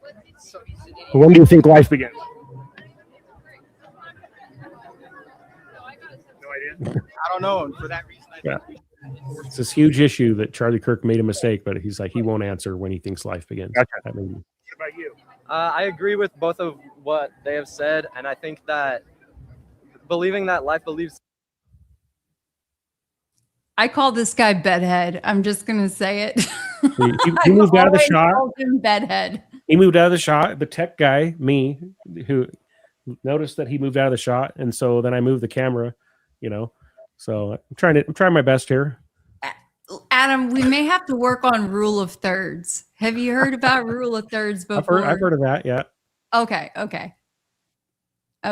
I see Trigger Smart is in the house too. He may be able to help you a little bit, with your setup in the future. But believing that life starts at conception is, can you look at that and define that is a life? I feel like you could say that then life starts before when it's conceived in your head. Like, is life? I don't know. You can vary the definition, and okay. That's why I'm not debating him. How far are you willing to push the line? Yeah. I'm not like, I don't want other people. What if we said like when vocal cords were developed in the fetus, that if it was old enough that if it were taken out of the womb, it'd be screaming? Would that be when life has begun? I mean, I would say like I can't physically like conceive like a child in my own body, so I'm not gonna like put pressure on other people. They can like have their own opinions, and I'm not gonna force them. I mean, just for like biology reasons, for like we're UVU here. So like, when would you consider that life begins? I mean, we could argue argue semantics all day. I'm just curious what your Yeah, we opinion could say, is. what do you say a You guys said genocide you is? disagree with We could say- Charlie, so I was wondering what your side was. My opinion is people should just have the freedom to do their own thing, especially when we don't have a defined thing. Because if you make rules without a thing that is defined, then that's when you get into issues, because you're controlling people's choices based on something that we're not 100% sure on. That's the whole point we're trying to make. Fair enough. Can you hold up your signs, guys? Yes, sir. I mean, it's really hard to hear you, hear them, whatever. But I'm just I didn't saying, realize you know. how bad the feedback was when I'm talking the mic versus like, because I'm super close to it. Let me grab that. I can grab that mic if you want, but I'm super close to it. And then when I'm doing this, they're like a few feet away from it. So, you know, I've since moved on to these little lapel mics so that I can give the other person, let them, you know, it depends on who they are too. Like I'm always worried somebody's going to run away with the mic. So, but I've moved on to these lapel mics where what I do now is oh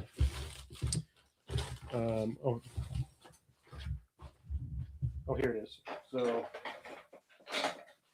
I clip a lapel mic onto this thing, and then I have one on my that I can wear on myself now because of this problem. Like I'm trying to evolve, Kelly. We're making progress. Hey. Trying to get up to your level. So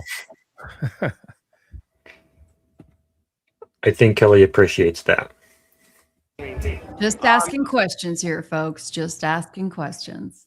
It's based on the recent Supreme Court decision to allow people to be deported purely based on skin color or even like a slight suspicion. Jordan, based you're on echoing again. Spanish. The Supreme Court said they could deport people based off their skin color? You Supreme can. Court said that this is grounds for like Yeah, it's reasonable suspicion, which this is means what I'm talking about. These guys believe in this kind of What stuff. was grounds for? Color of the skin? Color of the skin, speaking Spanish or speaking with the accent. I haven't heard this, so I'll have to look that up. This was like it was literally 2 days ago. Yeah. just 2 days ago. Okay. What's your sign say? My sign says "Free Palestine, love one another." Free Palestine. There's Hold that a up a little genocide. There's What's that referencing to love one another? The love one another is referencing the Bible. It's referencing Jesus' teachings. I'm a Christian. I don't Can know. we pause it for a moment? Okay. Adam, look, I would be remiss if I did not say it. Did you think that those signs were very impressive? Come on now. I've seen much better signs at the No Kings rallies. I mean, it looks like maybe they picked up a piece of paper off of the ground and then It like, looks like it looks like borrowed they took somebody's some pen paper and- from the teacher's printer when he wasn't looking. That's what it looks like. Yeah, this is why it's hard to like really take these people seriously. Oh yeah, You know? there's nothing really serious about them. That's kind of comical about them being there, but that's why I find them so interesting.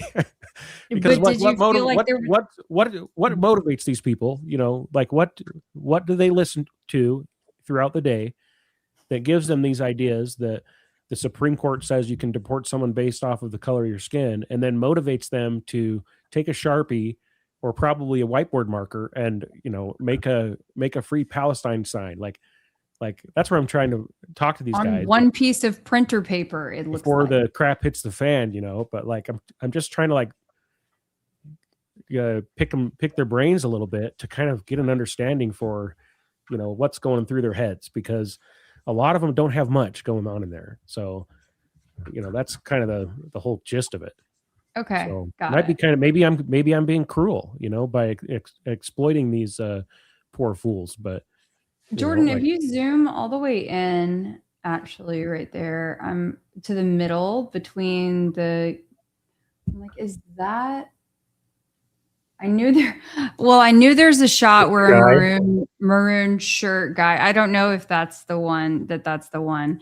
At one point, there is a maroon shirt guy that literally walks like right between, you know, the two guys, and you can see him over, and he looks like what I would say is DQ Tyler, in quotes. So, you know, there was a variety of like interesting little nuggets, Adam, that you picked up. I don't know. Did you realize it as you were recording this video, as you were shooting on the scene? Did I know? Did I unfortunately I left my crystal ball at home. I didn't realize that the maroon shirts were going to be such a big centerpiece. So no, I did not realize it. Okay. Okay. Respect a lot of the opinions they have. And that's what that's representing. And it's like love one another isn't just a Christian concept. That's a human concept. That's a human We should like be accepting, and we should love other people. I'm very atheist. I believe in that. Society I'm very atheist. I believe in that wholeheartedly. Okay. Society doesn't work without us loving each other and getting along. Otherwise, there's just disputes and conflicts, and it gets ugly. Okay. So you got the rainbow pin on there. Yep. What's that mean? Gay pride. Gay pride. I support LGBTQ+. Okay. Would you guys go support gay pride in Palestine? So yes, in Palestine, a lot of people will. Would that be something you guys would be willing to do in person? I feel like no, I'd get bombed. I'd get killed. Yeah. I don't live in Palestine also. So I do it here because I live here. You know. Okay. All right. A lot of people bring up the argument that in Palestine it's not legal to be gay. It is not legal. Like people love to. Yeah, I've heard that a lot. Yeah, I've heard that a lot too. And I just believe that they still should not be mass murdered. Their children shouldn't be killed at the age of 0. We also don't condone Hamas either. We don't think that's all right. We're not supporting terrorism. Say that one more time, real quick. We also don't condone Hamas. We think that genocide's wrong on both sides. We're just saying that we're not advocating Israel is the one that's doing the most.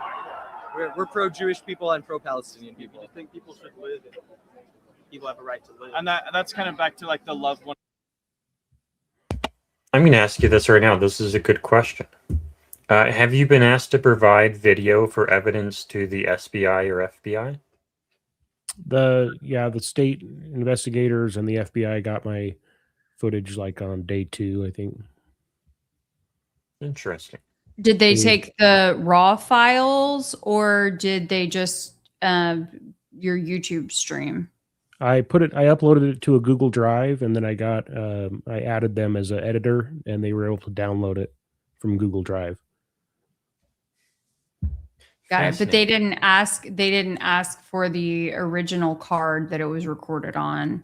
Well, I mean, it was only recorded to the solid state drive of my iPad.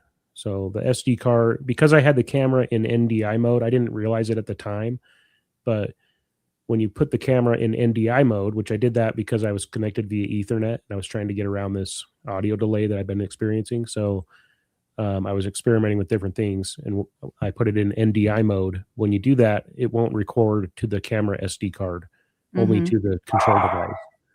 So I didn't get an SD card copy, unfortunately. Perfect. One another thing. It's like love everyone. Love everyone, regardless of race, everybody. Well, thanks, guys. Appreciate you guys coming out here. We appreciate you. Love you. Are you gonna go down and see get closer? Or are they like restricting you guys up here or what? Nah, it's too crowded. It's just there's just so much. Before we had a flag and we had it, so it's positioned above the tent, so it would be in the camera. It made us move. What was that? Oh my God! He just got shot! Holy shit! Okay, if we could pause, and maybe just like rewind just a touch. In that area, that's the first time that I noticed the audio delay. When it's like the guy with the curly brown hair, just moments before, then he's like, move or something like that. It's like all of a sudden there's a. What was that again, Kelly? If you can repeat that. Yep, move. Yeah, something like that. Move. Yeah, I mean, is that where you noticed the audio lapse start to happen, or is it earlier? I think it's going on. I mean, like I said, it's a progressive thing, so I think it's going on earlier than that. But okay, well, that's where I really noticed it, and so the timing with the incident. Yeah, if we can just like play that back. Just go back 10, 20 seconds. What is that? So you can see ecological criminal report in here. Just so happened to not record to the SD card. Sure. Wonder who they is he shared it with from the FBI. Got an email screenshot. So you can look it up on your own. I found this out after the fact that when you put the Mevo camera in NDI mode, it does not record to the SD card. So, like I said, I was experimenting with different settings to try and avoid the audio delay that I've been struggling with. This has been a continuous problem with my productions, is this audio delay. So I hadn't done NDI mode before, and that was just something I was trying out to see if it would solve the problem, and it didn't. As far as I submitted a thing to they had a tip line back then, and then somebody reached out to me. I've since removed the person from so they're not an editor on the.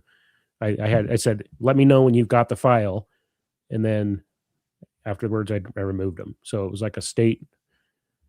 I think it was a state investigator. Might not have been an FBI guy. It might have been just a state investigator, but it was somebody from the task force because I submitted the tip on the the tip Okay, line. so that's okay, cool. Well, maybe you can, later if you're able to share some of that with us. But if we could replay this video so we could see the audio as this sort of distortion happens.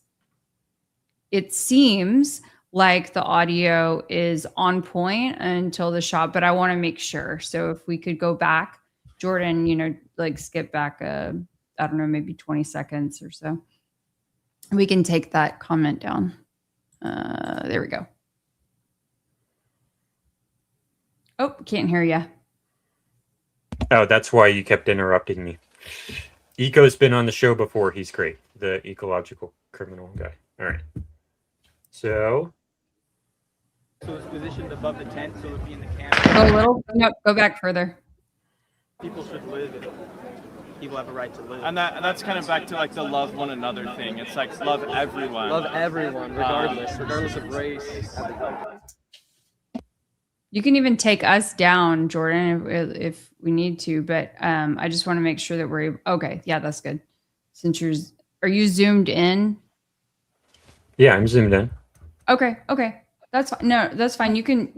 That's great. That's great. I just didn't want us to be blocking anyone's mouth. No, but we do not have AV sync right here. It's very off. Okay. Well, even if it's. I want to go back until we see it. I don't think it was literally 2 days ago. Yeah, just 2 days ago. Okay, what's your sign say? My sign says free Palestine. You're echoing.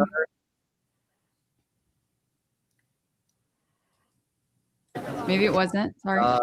Free Palestine. There's a genocide. What's that referencing? To love one another. The love one another is referencing the Bible. That is in sync. So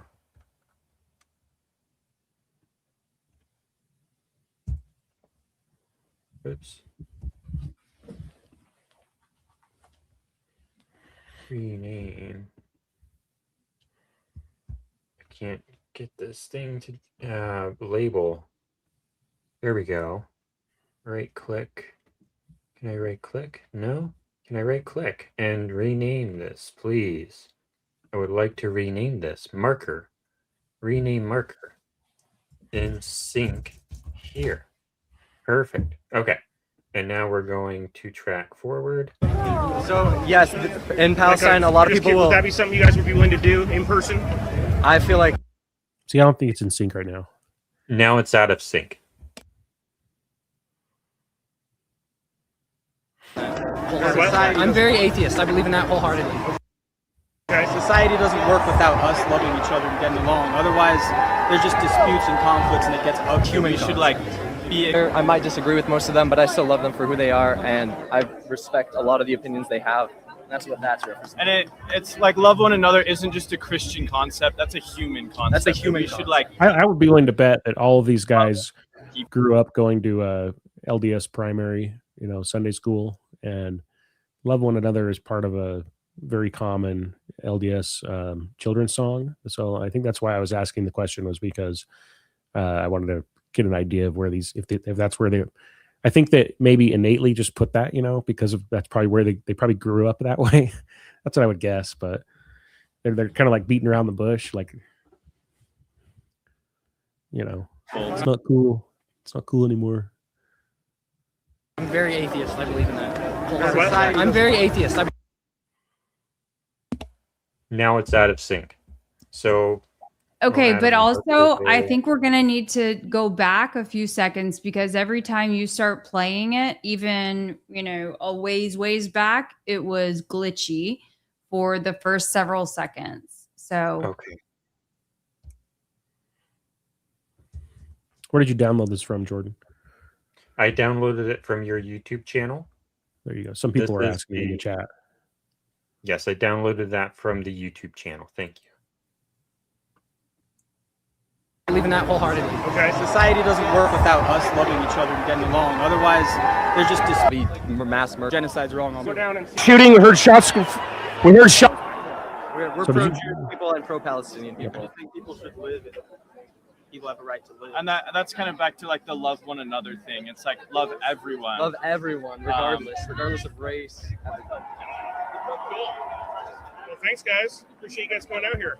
We appreciate you. Love you You gonna too. go down and see the get closer? Are they like restricting you guys up here or what? Nah, it's too crowded. It's just there's just so much. Before we had a flag and we had it, so it's positioned above the tent, so it would be in the camera. They just moved. What was that? God, he just got shot! Holy shit! Holy shit!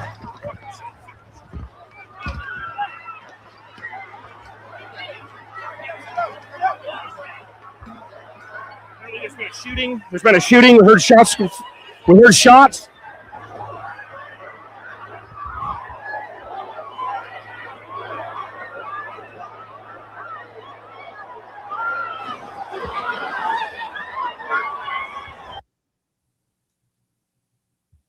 Can you tell us what's going on through your mind as this happens? So if you turn up the audio as I'm rushing to the railing, you can hear me cursing with the microphone down at my side.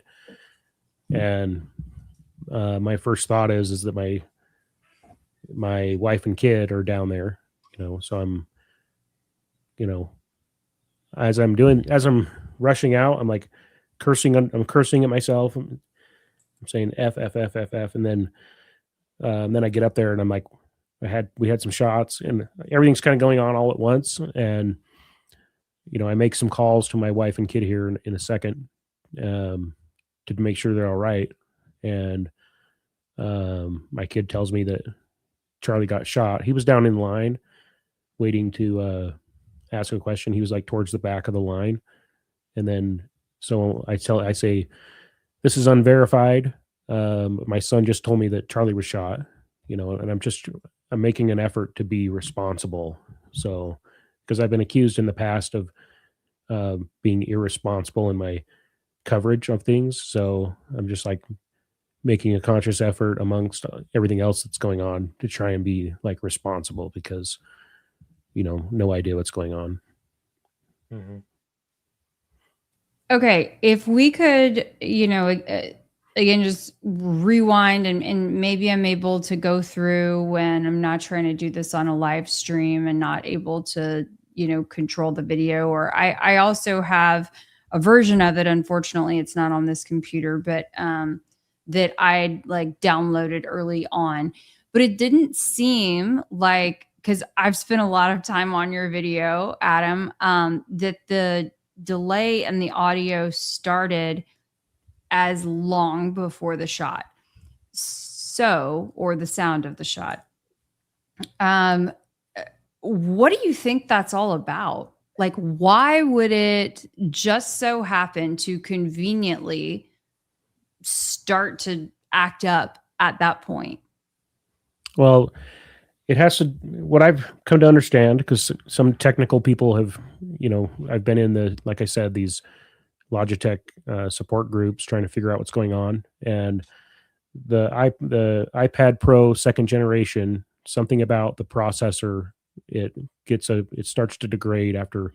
So it's like all my videos are consistent. If you look at all the other videos that I do prior to this, they all have the same progressive audio delay. So it's not unique to this event by any means. And so, and it's because the process, the Milo Studio is like really taxing on the processor. And so it just starts to get worse and worse and worse as time goes by. But do you find it strange that it's conveniently or inconveniently like right at the time when the bang happens? I find it frustrating because I've been dealing with this issue continuously on the system that I didn't spend no small amount of money on for my, for a hobby. I've spent a few $1,000s on this thing, and you would hope that it would just be seamless, but it's just something I've been struggling with before this. And I struggled with it at the vigil, and and so when you're trying to put out like professional debate recordings and stuff like that, when you're just volunteering your time. So it's just one of those things I've been dealing with. I've solved the problem now, so I don't have that problem now because I'm on a different tablet. But so it does not act up anymore like this. Yeah, on the Android tablet, I don't have that problem. So got it. Okay. And if I use my phone as a control device or my wife's iPhone as a control device, I don't have that problem. I only have that problem using the iPad Pro 2. Gotcha. And your live stream, what was the exact moment that ceased, that it stopped? And did you realize it in the exact moment? So it was like 27 minutes in. So wherever that is, but I had gotten notifications that like shortly after this that Mario Nawfal had shared my stream. And so I had like my phone notifications started blowing up as soon as this happened. And then I didn't realize the stream had gone down, until later, but I knew I was recording.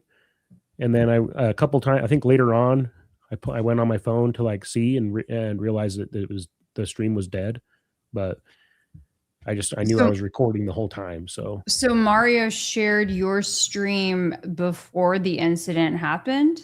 Before no, like right Big Bang? Like word got out super quick. And so my notifications started blowing up like right as I went down into the courtyard. So you didn't have any issue with cell phone service? I mean, not that I recall, no. Well, I mean, if you were getting notified, you were able to.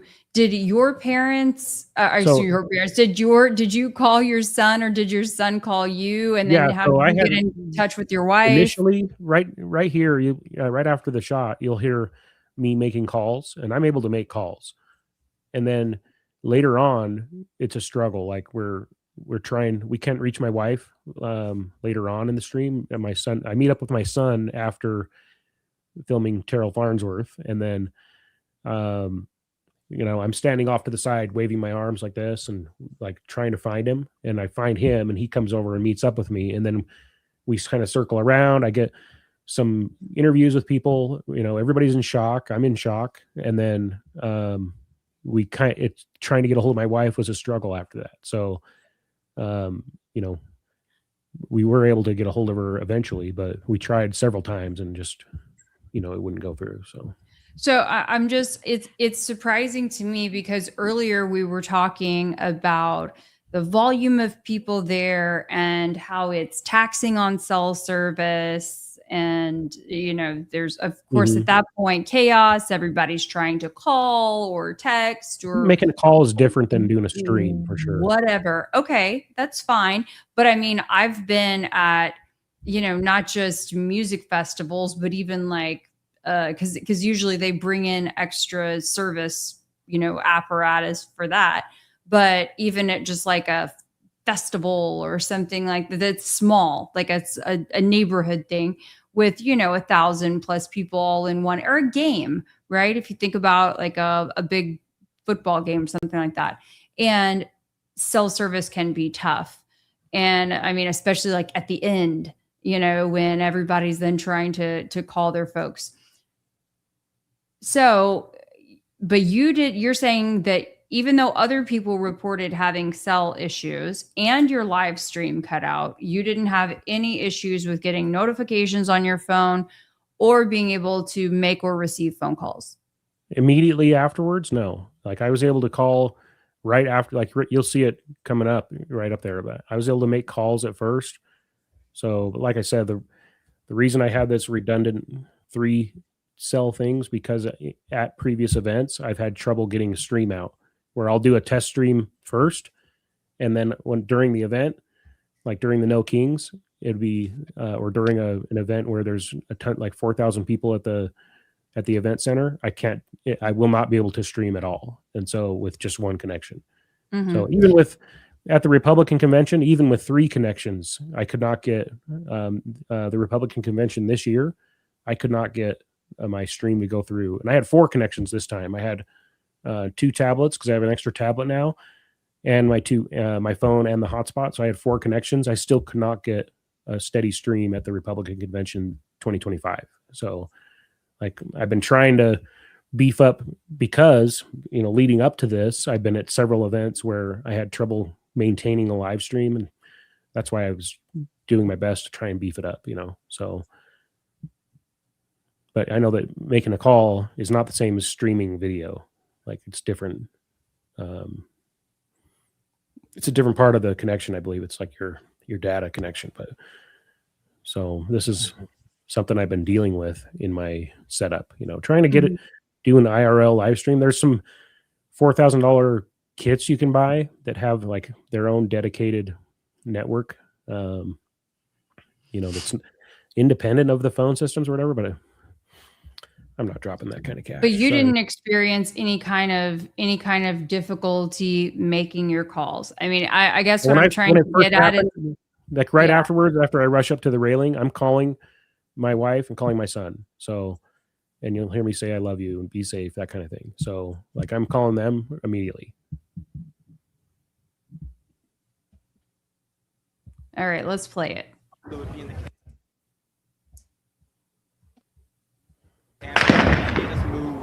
was that? Oh my God! He just got shot!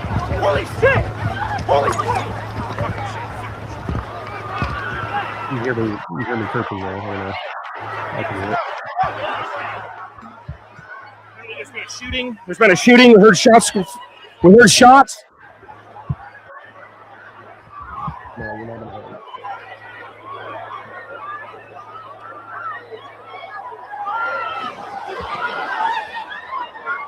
What made you rush to the railing? My wife and kid were down there. But I don't see you like zoom in to try to find where they were. Yeah, I'm not looking for them on the camera. I'm looking with my eyes, Well, I mean, could you see them? Could you spot them? No, but I was there calling, like looking down, so I didn't know if there was somebody down in the crowd with a gun. I didn't know what was going on at that point. So, I was just like, my main thought was my wife and kid. So. And so you were able to connect with, well, we'll hear that in a second. You guys okay? Okay, love you. Be safe. Okay, be safe. Bye.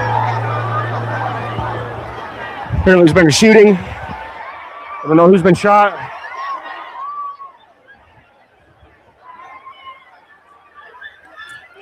Now, they were not standing together. Is that correct?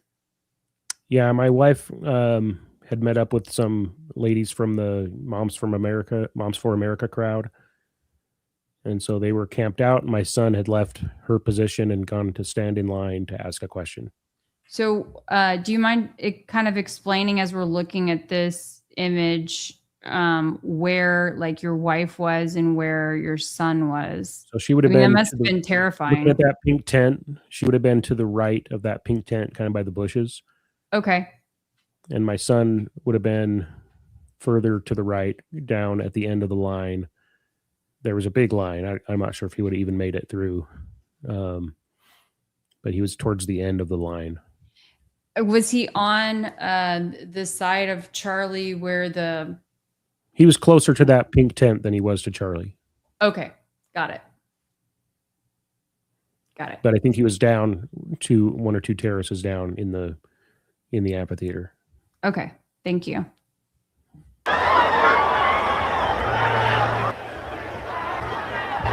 Okay, be safe. Bye. Apparently there's been a shooting. I don't know who's been shot.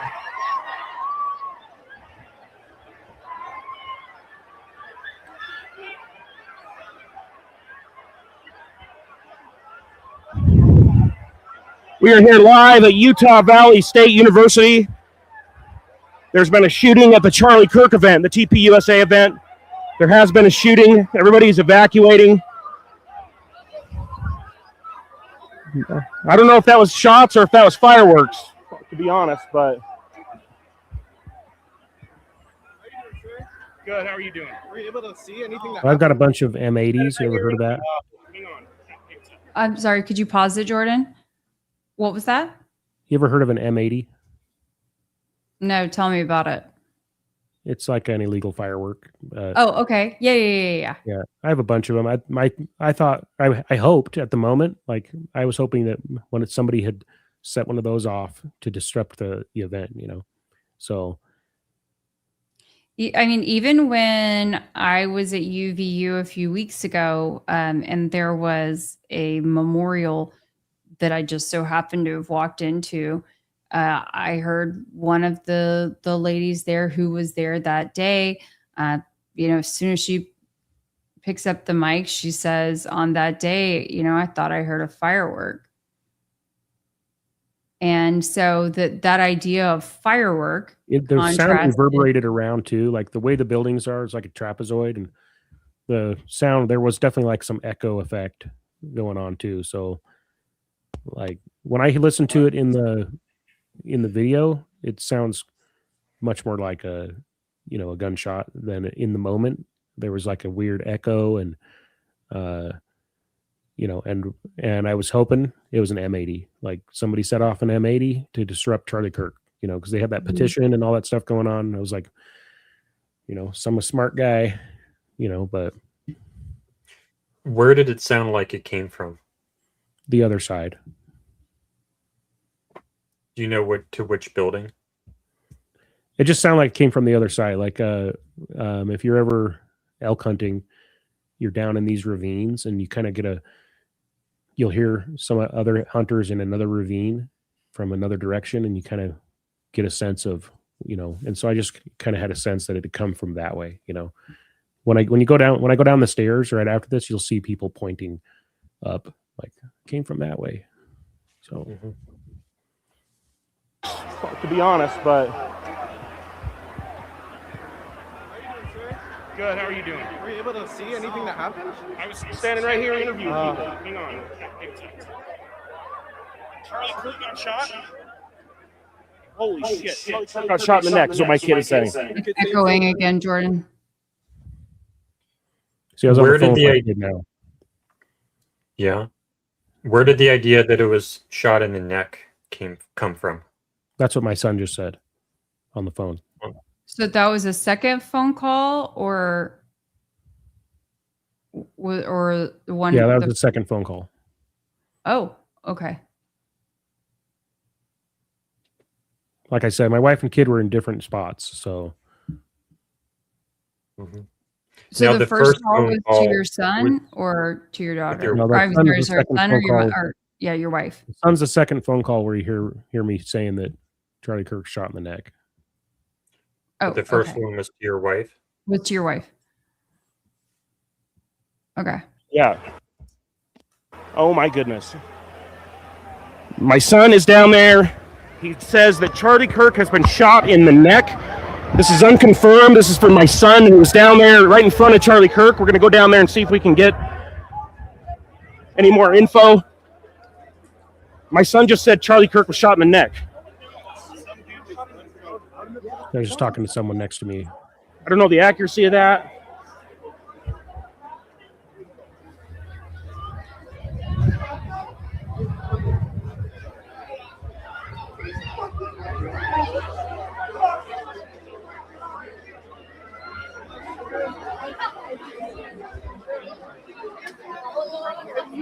You guys okay? No. Stay.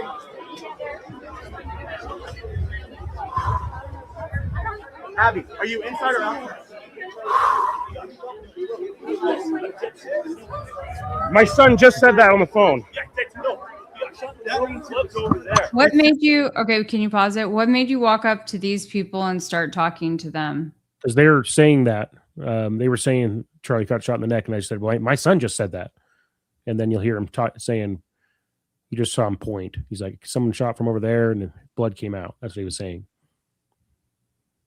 And you just like immediately put your mic out to start interviewing them. I mean, I'm not sure if I put my mic out, but I set my gear down for a second here. I think I see your mic out. So yeah. Oh yeah, there it is. Yep.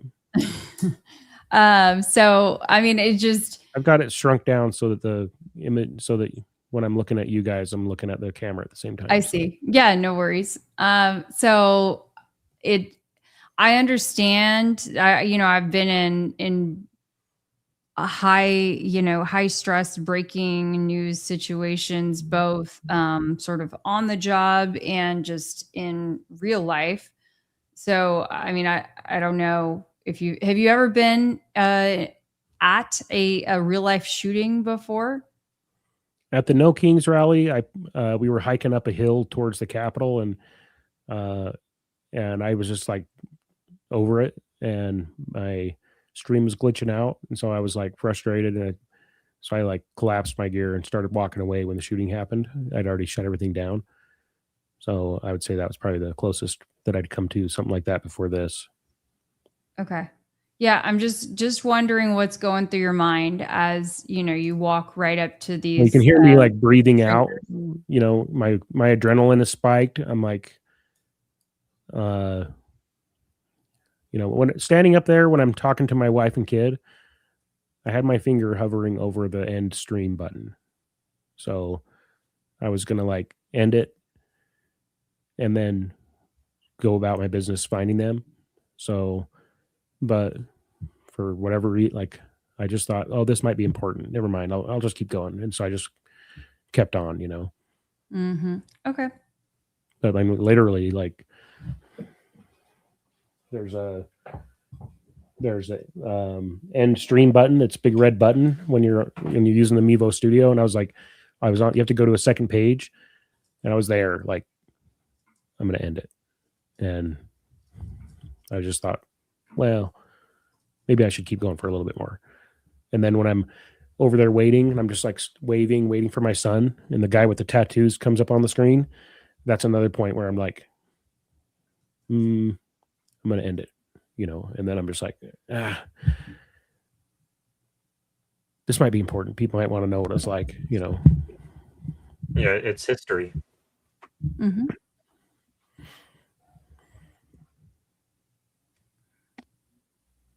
Like right from up there.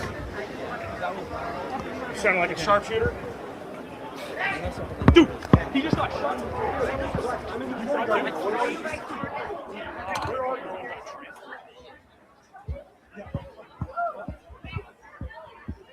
Hey, what happened? Sorry. That must have been your software glitching.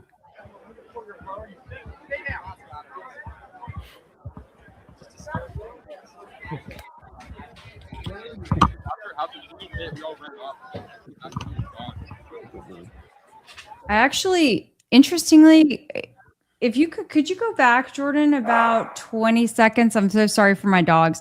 But as you were walking by, I heard the same stay down as you hear on the opposite side, like from the UVU camera, like right before. I hadn't noticed that before.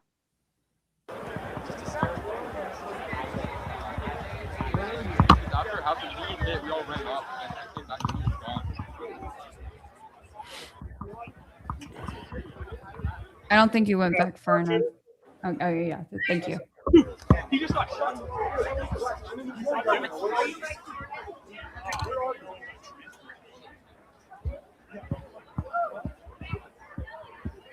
Hey, what happened? You don't know.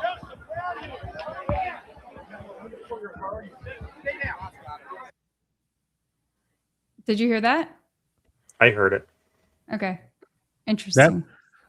That might be the George Zinn. I might be coming right up on the George Zinn deal right there.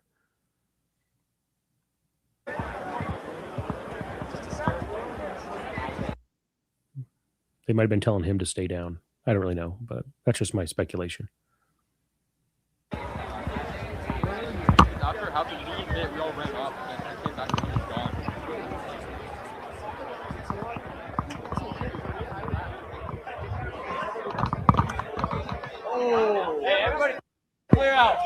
with someone here.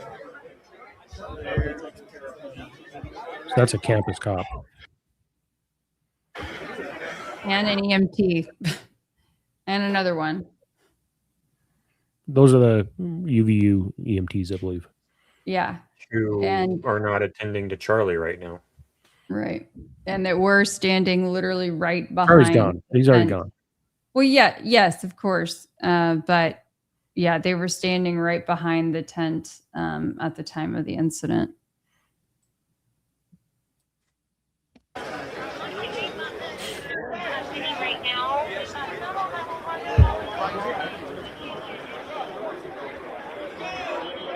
There's multiple eyewitnesses saying that Charlie Kirk has been shot in the neck, that they saw blood spray.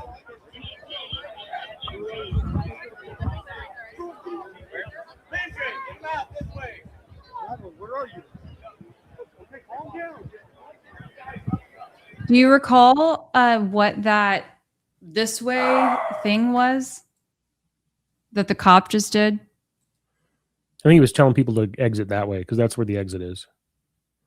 They didn't want people going down to exit out from underneath. So later on, when they usher us out in the exact same way. Was it weird to you that like there's still so many people kind of lingering?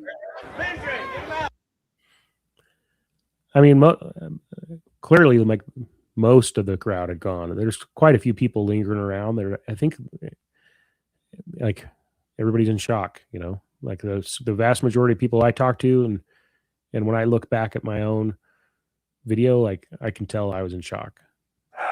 Did you have any fear that there could be another shot, explosion, anything else besides the initial incident?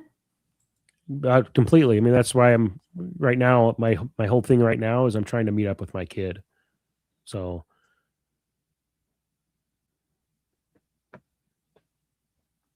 Okay. So I my think wife we'll was like, play... Liam wasn't with me. Find him, you know. And so like that's where I was just like on a mission. So I make multiple calls to him, and I'm like, look for me. I'm down here on the other side of, you know, Charlie's tent. Look for me here, you know. So I think we'll play up until the point where Terrell Farnsworth takes down the SD cards. And then I think we'll maybe go to some audience questions because we do have some other things we'd like to get through by the end of the show. So would that seem like a good stopping point? Sure. I wish I'd never recorded that. Why? Okay. Yeah, I want to hear why. Did you read the Politico article that came out a couple weeks ago about what happened to him? He had to, they had to like move their house multiple times because of threats, and they had to rent a place under someone else's name. Like they've gone through hell because of the footage that I captured. So because of their actions or because of your footage? I don't fault him for what he did. You know, I think when it's your own, you're the guy in charge of that. You got people stealing hats off the table. Like, I can understand what he did. I don't think he committed a crime by any means. I've asked several people in the sheriff's department about that. So, you know, I think that what he's gone through is a direct result of my footage. So. Well, why don't we go to audience questions then? Well, can we play just a little bit more? We don't have to like stop it every few seconds, but just, I mean, for those who, you know, like want a refresher. I mean, we've been there, done that. If it's okay with you. Yeah, I'm fine. Okay. Where are you? Okay, calm down. We don't see it yet, Jordan. Oh, sorry. Thank you. We just see your handsome face, sir.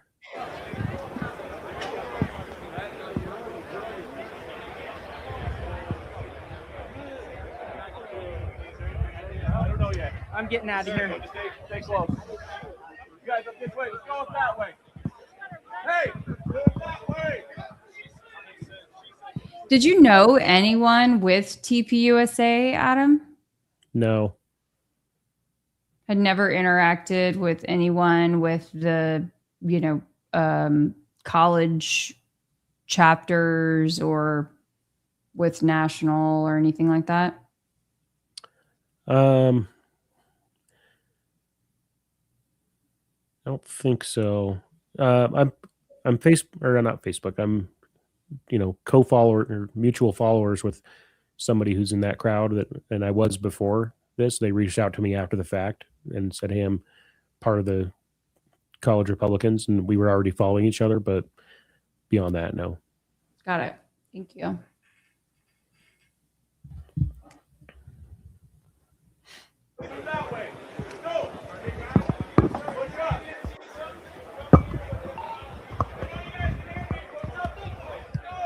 Definitely not fireworks.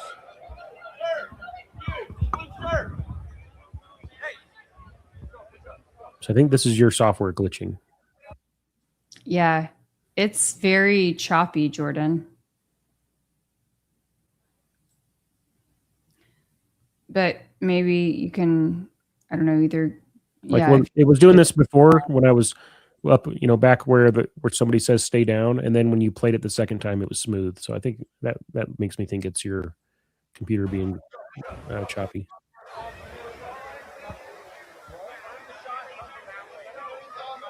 Now it's better.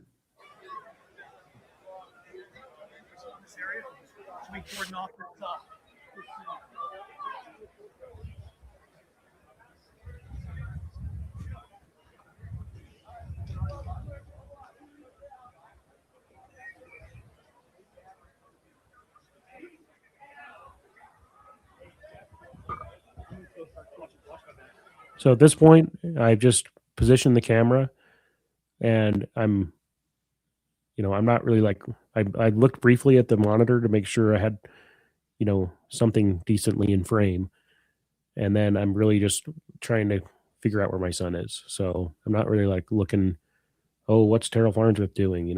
Like I just pointed my camera at the tent. And you have not yet connected with your son at this point? No.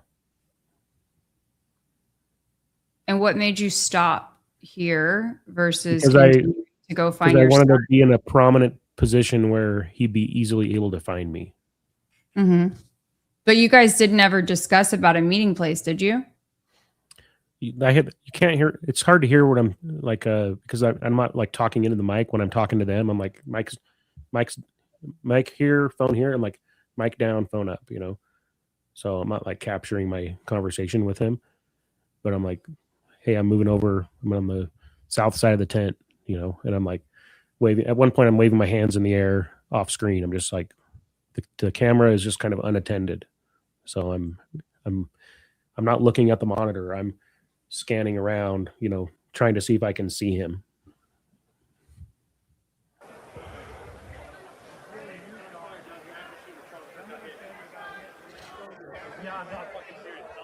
Safety team is here. I just heard them say the active shooter, Charlie Kirk, has been shot. Charlie Kirk got hit, is what the security detail just said.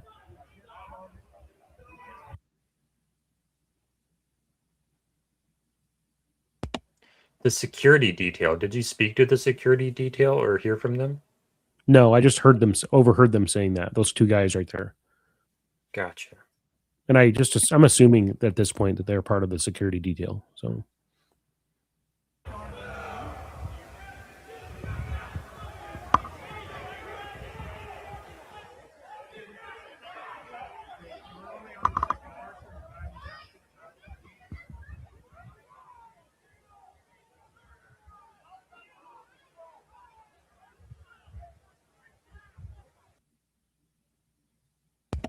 We want to go to audience questions now?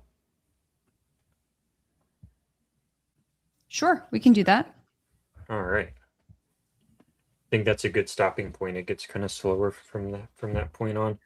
Oh, there's Okay. a whole lot. There's a whole lot we could talk about later. Maybe we could bring Adam back for a part 2 on a different time. But yeah, let's go ahead. Yeah, we want to get moving. All right. Have you heard the rumor that some people's videos that day were disappearing from their phones?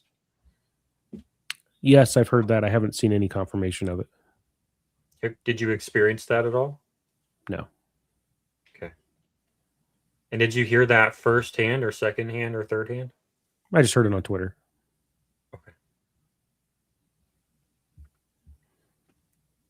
Did you hear of David Levitt fleeing Utah, the Levitt family in Utah politics and law enforcement? Yes, I worked really hard to get him defeated in his election. I captured him several times, lying to me when I'm interviewing him and saying something totally different than what he'd said on the record, regarding court cases that he was part of, where he'd used, pulled the levers of power to benefit one of his own friends, that kind of thing, and like directly contradicting the official record. And then, we put those videos out to get him defeated. And I think what the work I did in that case played a big part in getting him out of there. So I heard about him fleeing to Scotland, some castle in Scotland or something. I can't remember exactly what country it was, but it was overseas in Europe somewhere. So that's wild. I mean, mean, in my opinion, it was a very corrupt DA. So, I mean, would you say that the DAs in that area, I mean, do they have a history of corruption? Just if you could kind of set the tone on that, because it's like between Levitt and then, we're talking about the sanctions for, the current Utah County attorneys. It seems like a lot back to back.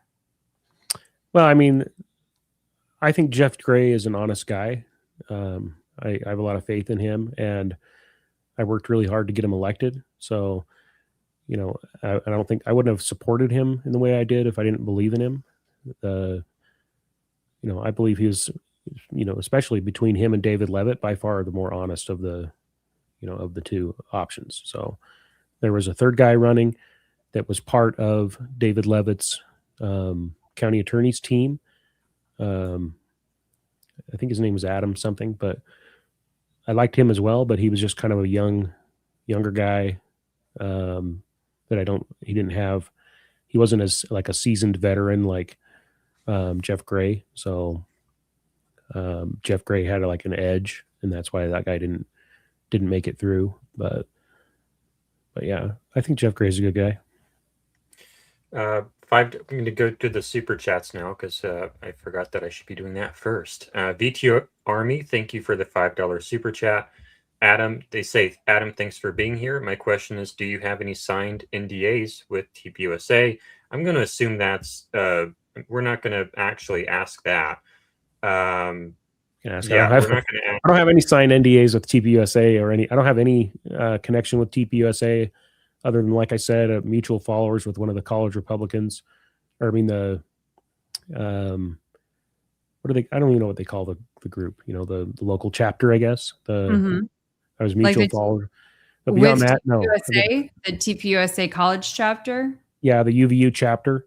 So I was already a mutual follower of one of the guys that's in there before this event. Other than that, that's the only connection. Me showing up to 2 other Charlie Kirk events before this is really the only interaction I've ever had with TPUSA. So no NDAs with them. Okay. Or any other government agencies. Yeah, I did not mean to read that one. I got tricked into reading that I think one. Okay. it's a fair, Jordan, it's a fair question. It's a fair question. Adam does. Adam he's his own adult. He can choose to answer what he wants to. So very high praise. All right. 250 jewels. I don't know what that means, but thank you for that gift, I think, from Tandy. Okay. VTO Army, thank you for the other $5 super chat. Second question is, did your second cell phone have an Israeli SIM card? No, but I bought this off of eBay after being told that after being accused of working for Mossad or whatever, I bought this patch for my gear bag. It says, it's a pager. It says Shalom Mossad. Oh my God. So I wear that. I wear that to the protests now, along with this beehive. So I got this beehive as well for after Candace. So you are just taunting them, Adam. You are taunting them. Everybody's gonna clip that. Hey, I like a good joke. So hey, you're ready to go viral. Been there, got the t-shirt. Mr. Turpin, thank you for the membership. They ask, or they state there was pixelation originally on Adam's video at the time of the shot, but not on the later videos. So that the one that they're referring to is the live stream version. So it completely glitches during the shot like 3 times. I don't know. Jason Goodman has a whole theory about it. It says that there's some drones flying that put a low energy attack or whatever, but I can't verify that. I have no idea what the deal is, other than in my experience, the cell phone streams are shoddy at best. That's why I always record. I try to double record.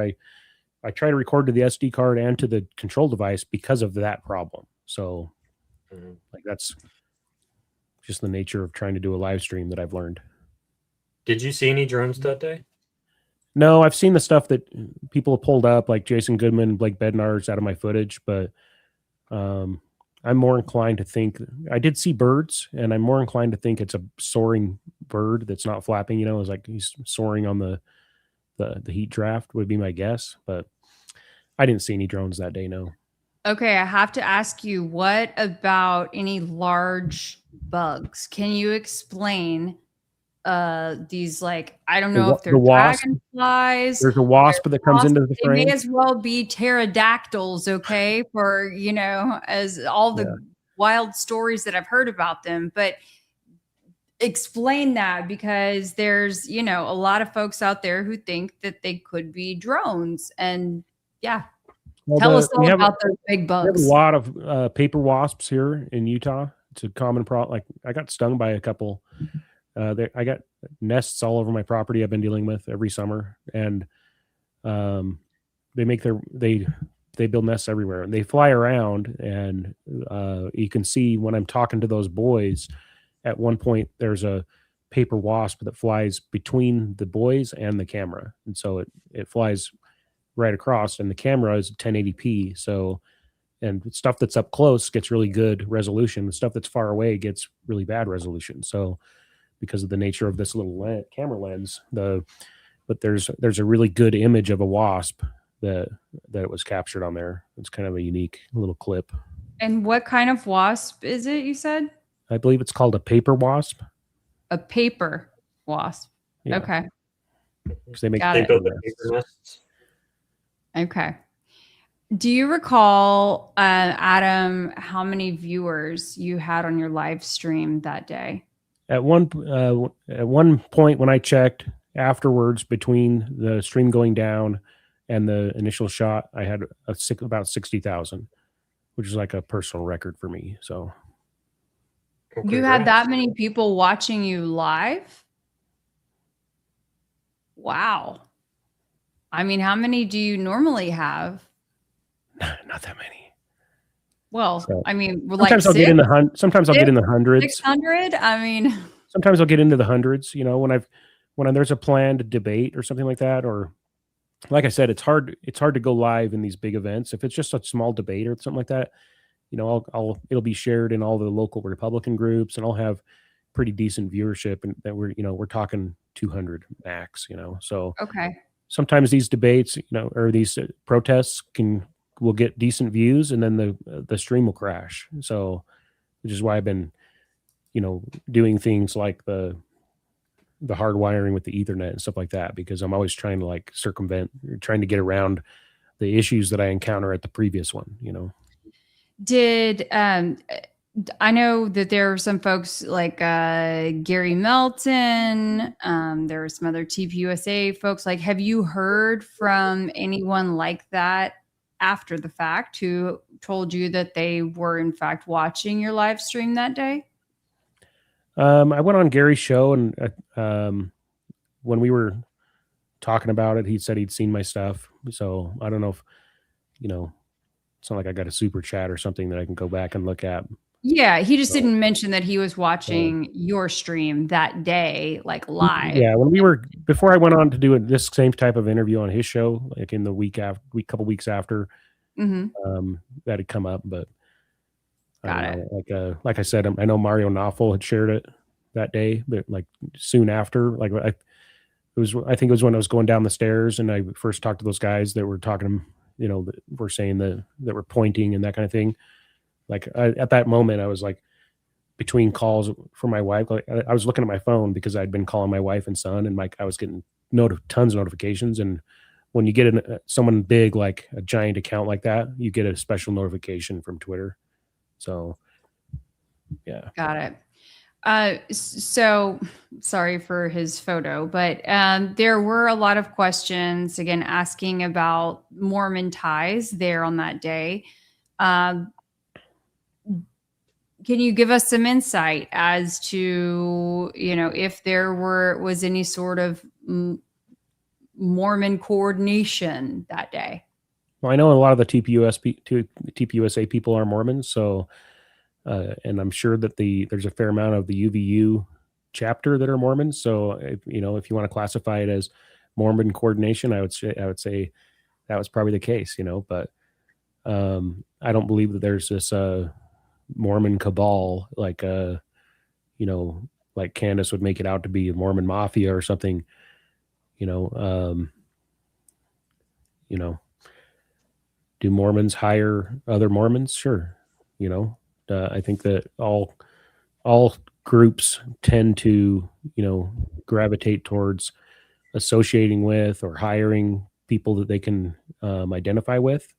So I think that might be, just like you have any kind of group will tend to, do business with or associate with people that are kind of in their same thing. But I also don't see Mormons as, excluding people, that are not members of the church either. So, as far as like some Mormon mafia conspiracy, I don't believe that.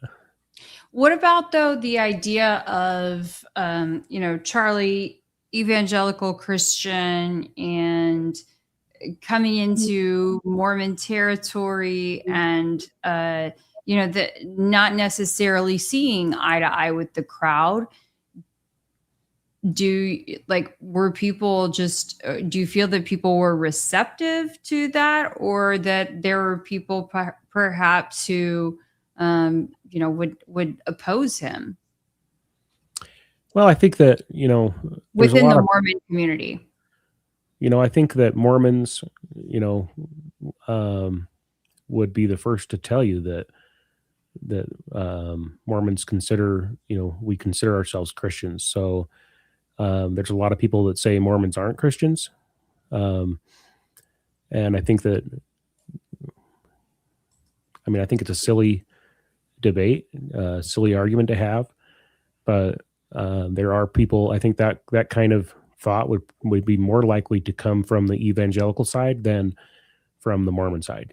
I think the group of Mormons would look at someone like Charlie and say he's one of us. He believes in Jesus Christ. I think that that's, and also there's a big segment within the church of people who are conservatives, specifically, and hold conservative beliefs and values and wish that the church would stand up for, for those kinds of values more aggressively. And so, or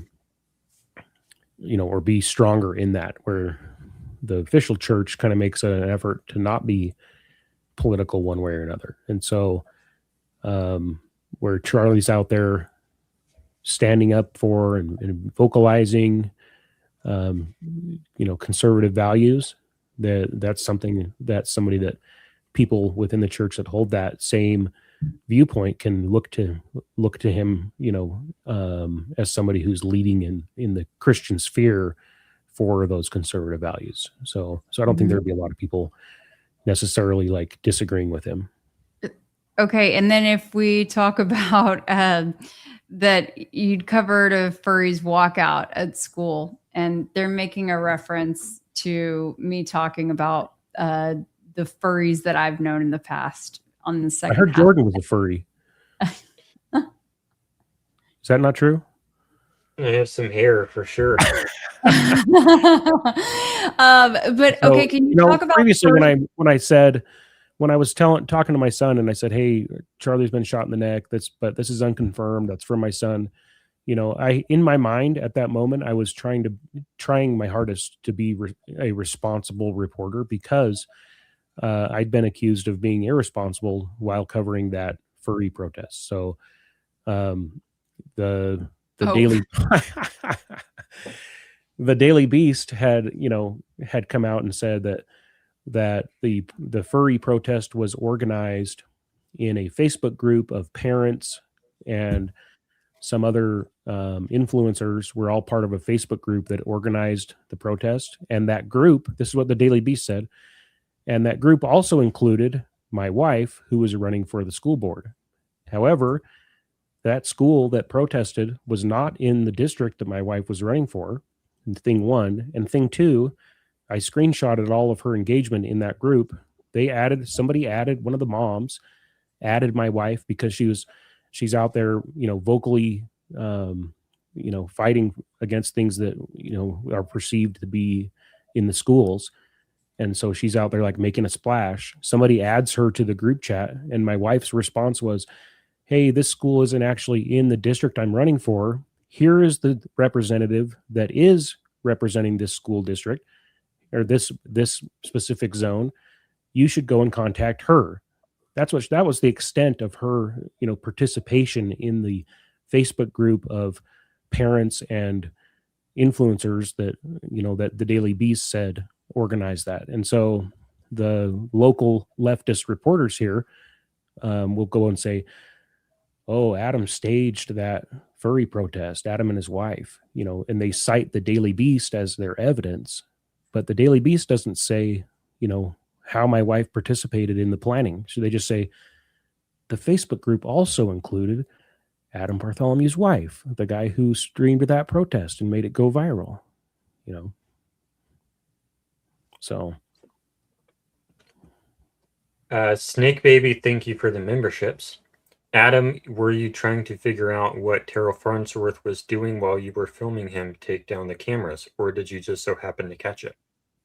I just set up my camera, and I was trying to be in a prominent position so that my son could meet up with me. So I set the camera down, made sure I had like I was like, I got to make sure I'm up to the Kelly Raybon standards of filmography, and I made sure I had it framed in the shot, and then I wasn't looking at the camera in the control device. I was just waving behind and I texted my kid, I'm like, I'm on the south side of the tent, Charlie's tent, and I'm waving my arms, So that was totally unintentional, and I totally regret that.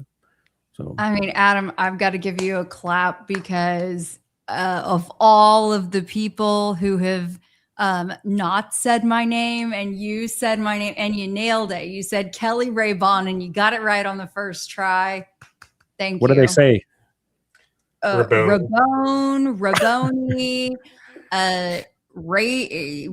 they come up with all kinds of things. They can't pronounce my name, Kaylee. It's wild. So thank you. Yeah, you're welcome. Goofy, thank you for the $2 super chat. Do you remember if it was cloudy that day? It was not very cloudy that I recall. I think it was pretty clear skies, and it was hot. Thank you, OK, for the $2 super chat. What is your opinion of Mike Lee and Mitt Romney? Mike Lee is the most conservative senator we have in this country, let alone this state. Mitt Romney is what you call a Romney-crat, a liberal Republican that under any other circumstance would definitely be a Democrat. So not a fan of Mitt Romney. Thank you for the other $2 super chat. Okay. What is your theory of what happened to Charlie Kirk?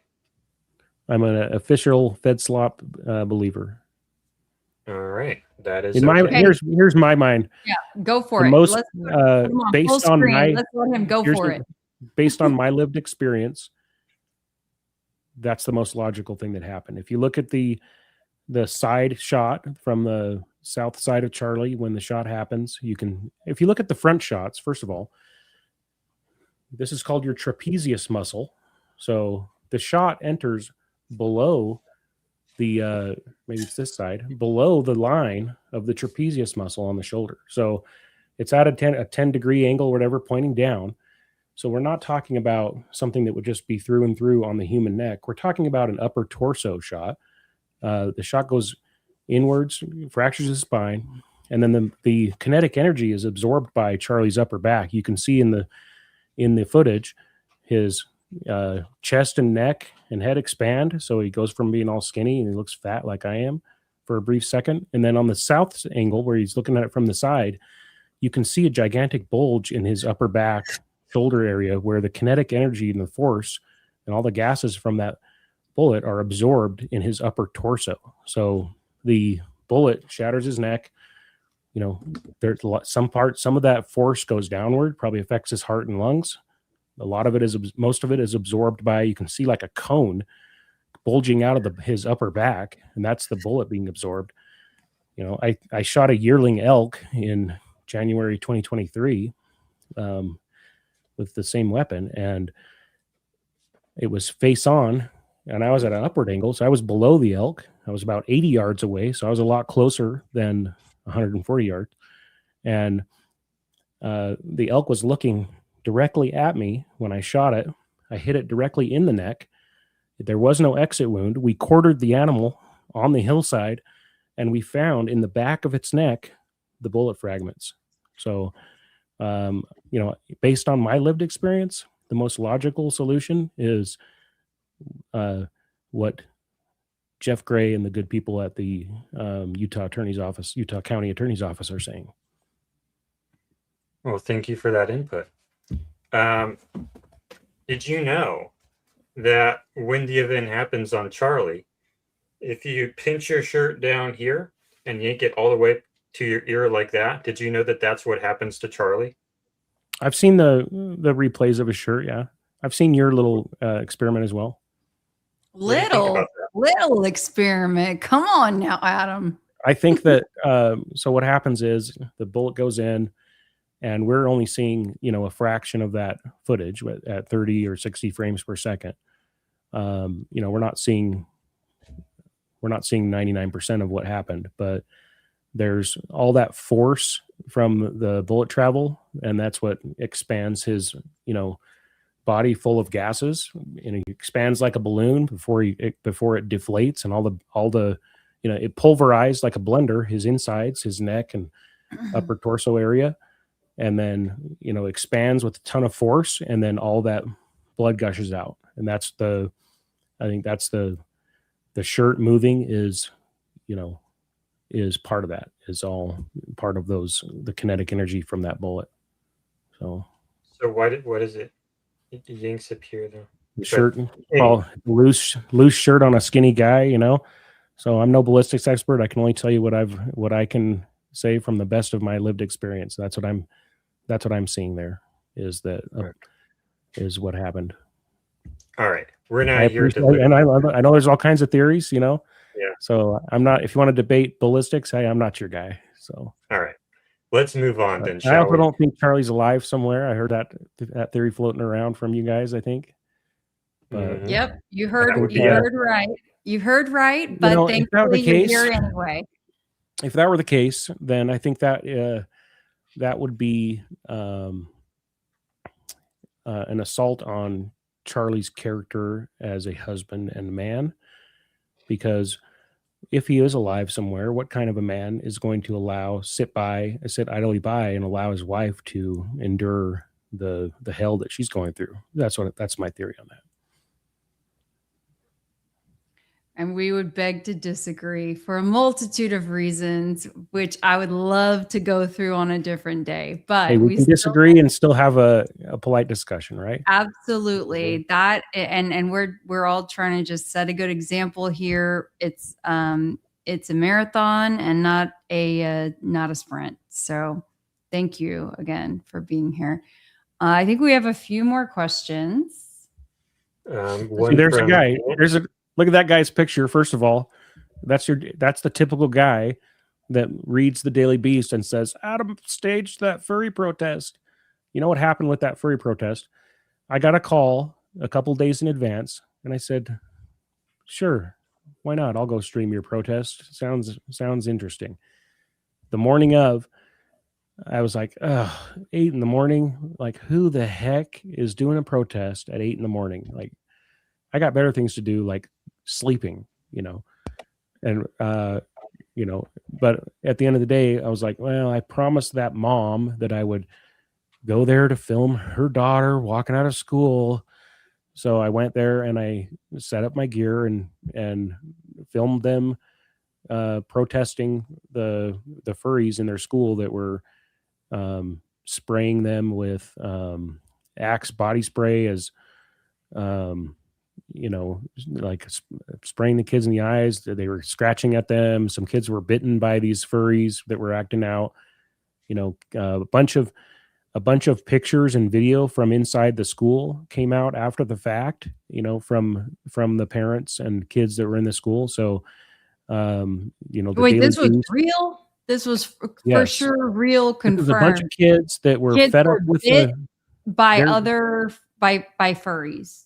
Yes, they were fed up with these kids being allowed to dress as furries during school hours, and the local news, like the Salt Lake Tribune, and then the Daily Beast, national news outlet, all accused me of staging it and said that it was totally fake and unfounded, even though photos and video from the parents and kids came out in the days after this went viral, proving that what they were saying was true, and they would not cover that at all. So that's wild. Because it's maybe a different story for a different day, but I'll be quick. That James Tallarico, who is running for the Senate seat in Texas against Ken Paxton, he has talked about furry talk. Okay. Yeah. And it turned out that it was kind of it was far overplayed, but basically there was something out there that was, wanting to like ban this furry stuff in schools. And they were saying that kids were like eating out of cat, I don't know. Some of the kids said that they were using litter boxes litter boxes. And I pushed back on those kids. I said, I heard that was just a rumor. And I don't believe they had they had just heard that. So sure enough, he's like on that as best I could, but here's the reality. The parents of these kids, they reached out to KSL, ABC, Fox 13, the Tribune. They reached out to all of them and were totally ignored. I was the only person that said, yeah, you know what? I'll come and film you guys to get your story out. So Adam, I gotta tell you, man, what happened to the white balance here? Yeah. So before this event, so sorry about that, Kelly. I keep letting you down. So before this event, okay. I mean, hey, listen. I'm just trying. Before this event, I had done a debate, and I did an indoor debate, and it was really dark, or it was really light or something. I can't remember. So I had adjusted the white balance, and then I never adjusted it back. So I fired that. I'll tell you what, I fired my tech guy after that because that was such a bad look for our team. I fired him. But yet he showed up to work the next day. Correct. Yeah, he showed up to work the next day. Yeah. So sorry about that. That's okay. That's okay. I had to give you a little hard time for that. It was 8 a.m. too. So okay. Well, yeah, I'm not a morning person either. Have you ever met Hunter Kozak before? Who's that? He was the guy who asked the last question. Oh, yeah. Okay, no, never met him. Never seen him before, because I think he had been kicked out of another event, and I'm not sure if it was in Utah before, but he was with the Enough America tour, and so just wondering if you'd ever, and he definitely lived in Utah, so wondering if you'd ever come across him. He was kicked out of a Charlie Kirk event, or a TPUSA event, yeah.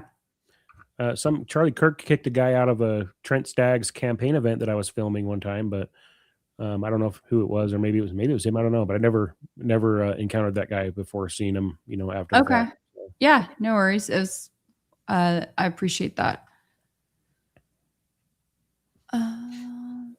Okay, so I know you addressed this a little earlier to an extent. Filming the rooftops. Baron Coleman said you were.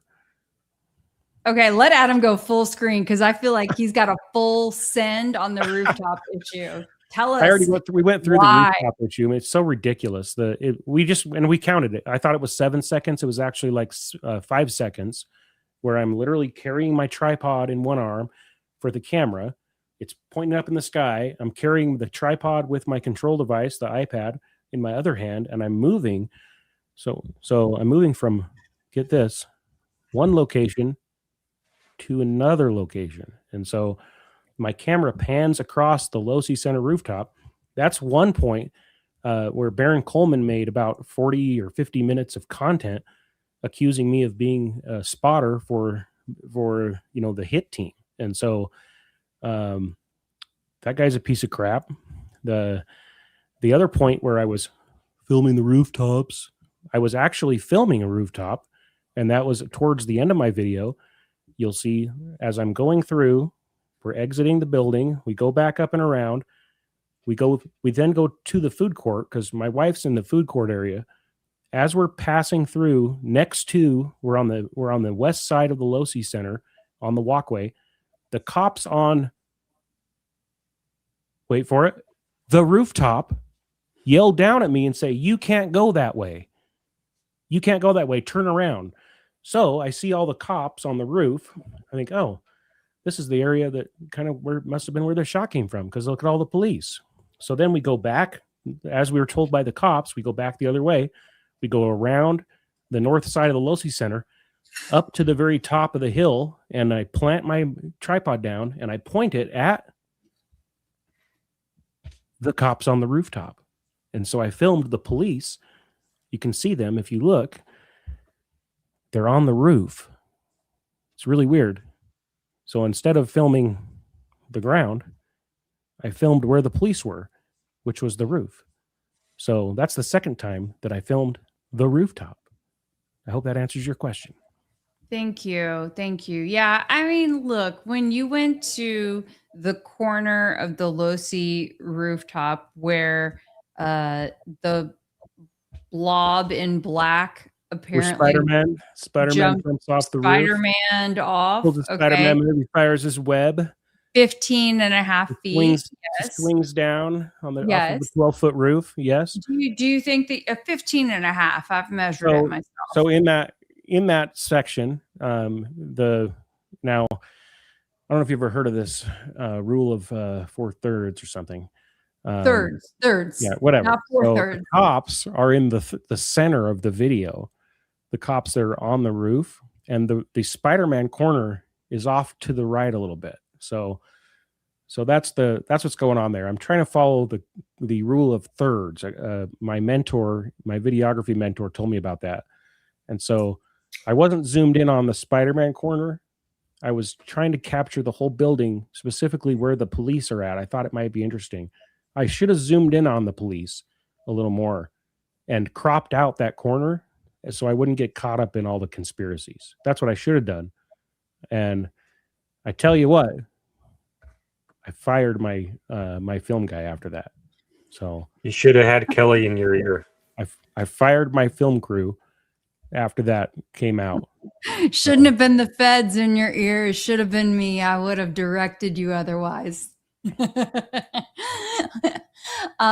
So She did that for me though when I was there. When I went to UVU, she was in my ear the whole time. and lovely. I gave him grief. A lot of But grief. you know, we were just trying to do the right thing and maximize So I mean, the opportunity. here there really is no crowd to film. You know, like I'm filming the rooftop because the cops are there. So previously, when I'm filming the rooftop and not the crowd, it's literally 5 seconds as I'm traversing from one location to the other. Like, it's the most ridiculous conspiracy, like the lowest IQ, dumbest conspiracy ever known to exist, in my opinion. Like, I thought that was a high IQ outfit. if that were, yeah, it was a high IQ a low IQ conspiracy made by a guy in a high IQ outfit. You're right. So Where's your mom? look at that grassy knoll, you guys. Did you see that? Oh my god. Oh, I heard you say grassy knoll. We just cracked the case.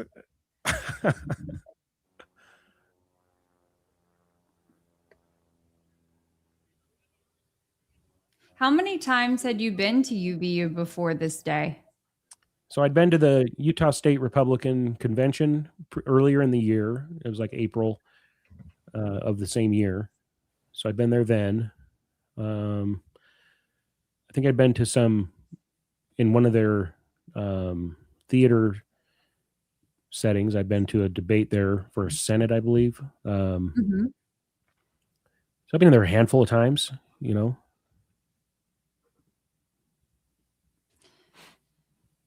There was someone. Golly, I'm like, who is that? That was that a bald guy walking across? These kids right here. Now they're not getting enough heat. You know, these guys are not mentioned enough. If you go back just a little bit, what we were just looking at. Who? The group of military. Yeah, military the ROTC, the ROTC folks. Yeah. I don't think that they've been talked about enough. There's a conspiracy there that's being overlooked, I think. You got to go forward, I think. Yeah, go forward. Sorry. Yeah, forward, you know what? I and then want back. to say that was it George Webb who had initially pointed out, as far as I recall. My guys, we're talking about maroon shirts, and we got a literal military brigade marching in formation moments after the event. So Adam Bartholomew on the record says that we possibly be overlooked.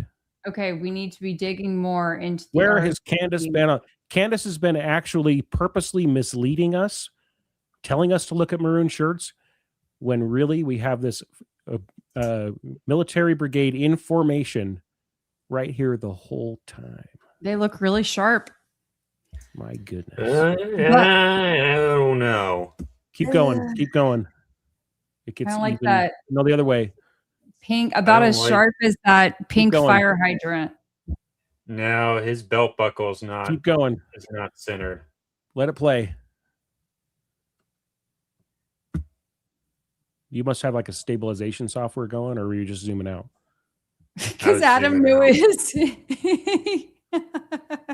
Adam knew it wasn't stable. Maybe, but I don't know. Sorry, you said it, not me. I told you I fired my film guy after that moment. So I fired him on the spot. I was like, what are you doing? Oh my gosh. I was like, Kelly's going to be pissed. Yep. Kelly's going to tear me, you're fired. tear this video up. Okay. There, yeah. look at But this. interestingly, Look at that formation. Look at that tight formation. You know who could probably do a trained military crawl on a rooftop? These guys. Oh, okay. Oh, yeah. I'll bet you every one of these guys has a maroon shirt in their hand satchels. They all just changed real quick. Every one of those guys is carrying an inside out maroon shirt. God. Okay, this right here is absolutely unacceptable. Wait. I got screamed at so much for doing that one time. Absolutely unacceptable. Screamed at? Come on. Oh my God, look at this.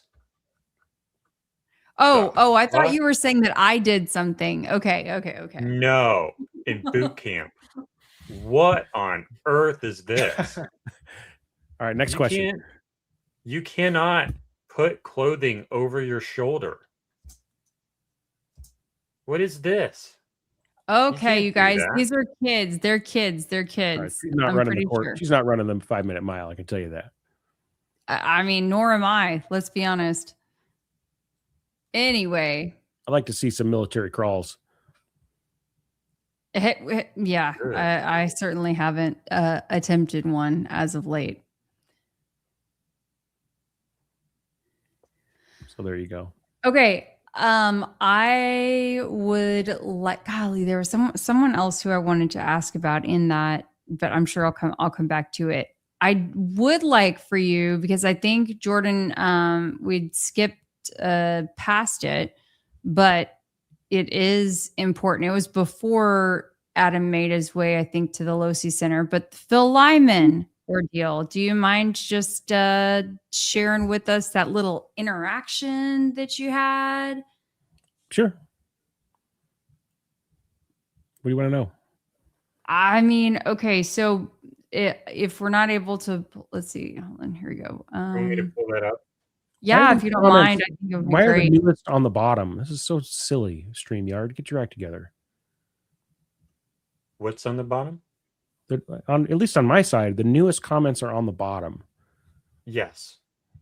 It's really counterintuitive. I suppose so. So what do you want to know about my interaction with Phil Lyman? So, okay, so you walk up to Phil and like, was he anticipating you? I mean, he kind of we'll play it in a second and the audience can assess the. So I walked out and there's but- Phil and his campaign manager, Sophie. And, you know, they're two familiar faces in the Republican scene. And I just said, hey, Phil, good to see you. Wish it were better circumstances or something like that. And then I like stuck my microphone in his face. I was like, did you see what happened? And he's like, no, I didn't see anything. And that was basically the extent of it. Mm-hmm. But he makes this weird face and kind of chuckle. And it's like, he was just with Charlie in those moments before the incident. You would think he would be distraught if this was someone, you know, who was his friend, or at least he admired in the political sphere. This interaction feels so strange.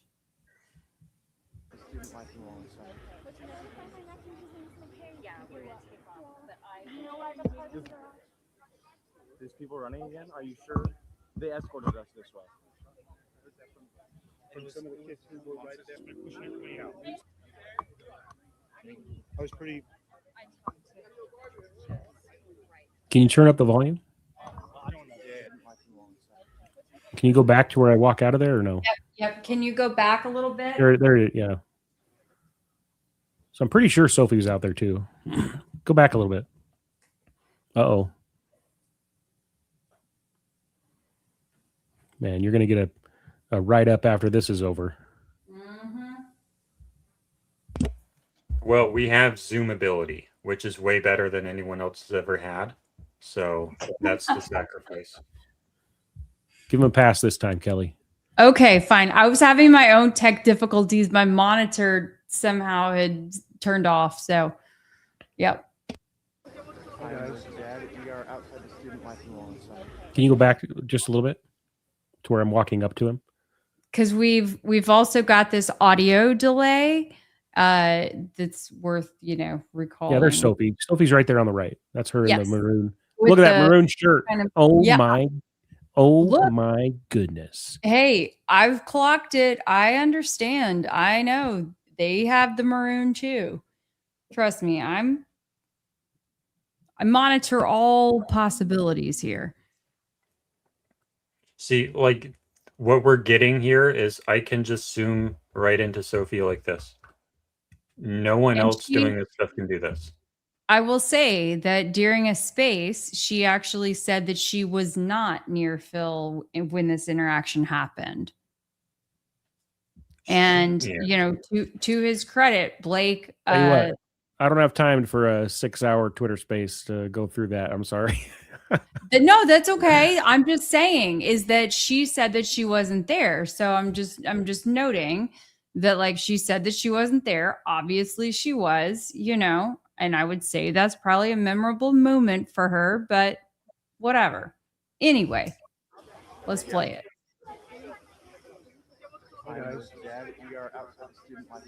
You can see he acknowledged me there.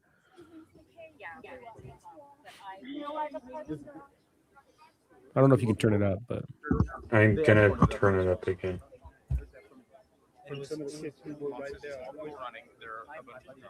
Yes, the cops are showing that.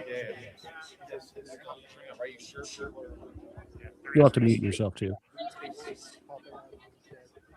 I see what happened. How are you? Did you see what happened, Phil? No. I see the audio delay is really bad at this point. So, like, it gets worse and worse. That's why I'm saying when I'm editing, doing post edits, like it's a challenge because the longer you go, the worse it gets. You were talking. Sorry, go ahead. I was just saying you could tell when Phil's talking, like the audio delay is really bad at this point. And so that's why when I'm doing post edits to try and sync up the audio, like at the beginning, towards the beginning of a video, it's fairly decent, and then it starts to get worse and worse and worse. And so I'll sync up the first 10 minutes, and then the next 10 minutes is off more, and then the next 10 minutes is off more. And so I'm constantly like clipping the audio to sync it up. It's just like frustrating. That's how I can put it. No. I see what happened. How are you? Did you see what happened, Phil? No. I was pretty. I talked to right.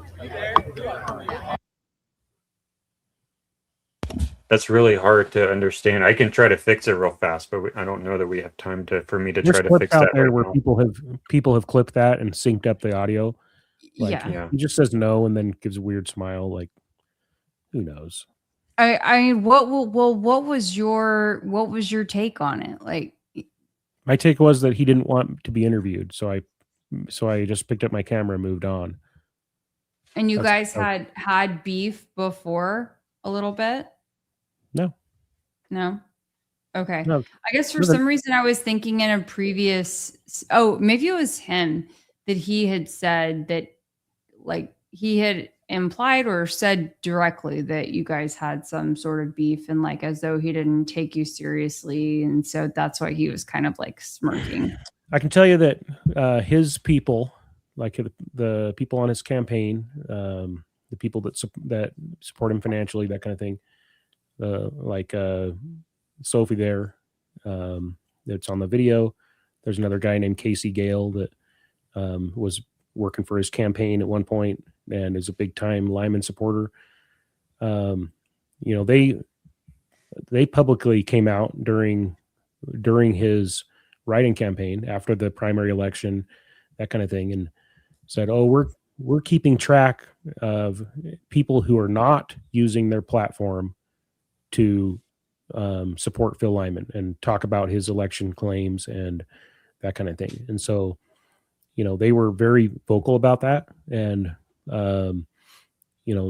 and I got flack at the time for not promoting his stuff. And, I think that might be what he was. I heard that, somebody sent me that from one of the laissez-faire lounge spaces that he was in. Yep. Says, That's it. that. Yeah. So Yep. I know what you're talking about. At the end of the day, it's like, and that's the same reason that they don't like Mike Lee. Like Mike Lee's the most conservative senator we have. And he came out and said, as Republicans, we settle our differences in the primary.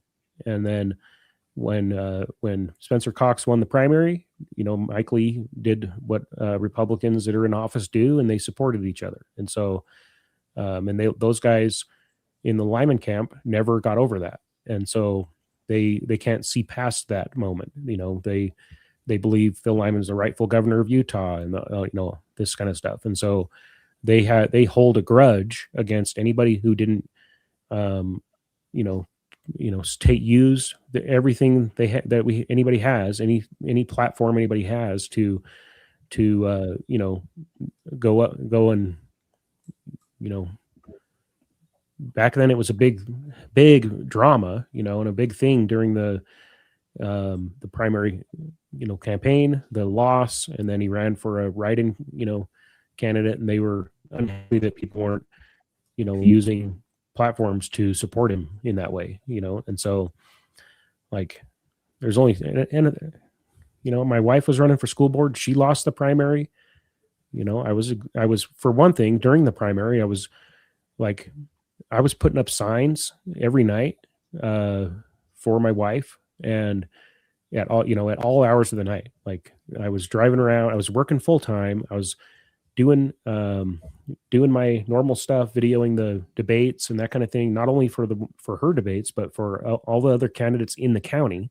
So, doing that kind of stuff and doing signs, which is a job in and of itself, going out and putting out campaign signs and ordering them. I was also doing the financial reporting for the campaign, and accounting for all the stuff. Like I was freaking exhausted. I didn't have time during the primary to stump for Phil Lyman. And then after the primary, like I was done. Like I wasn't out there.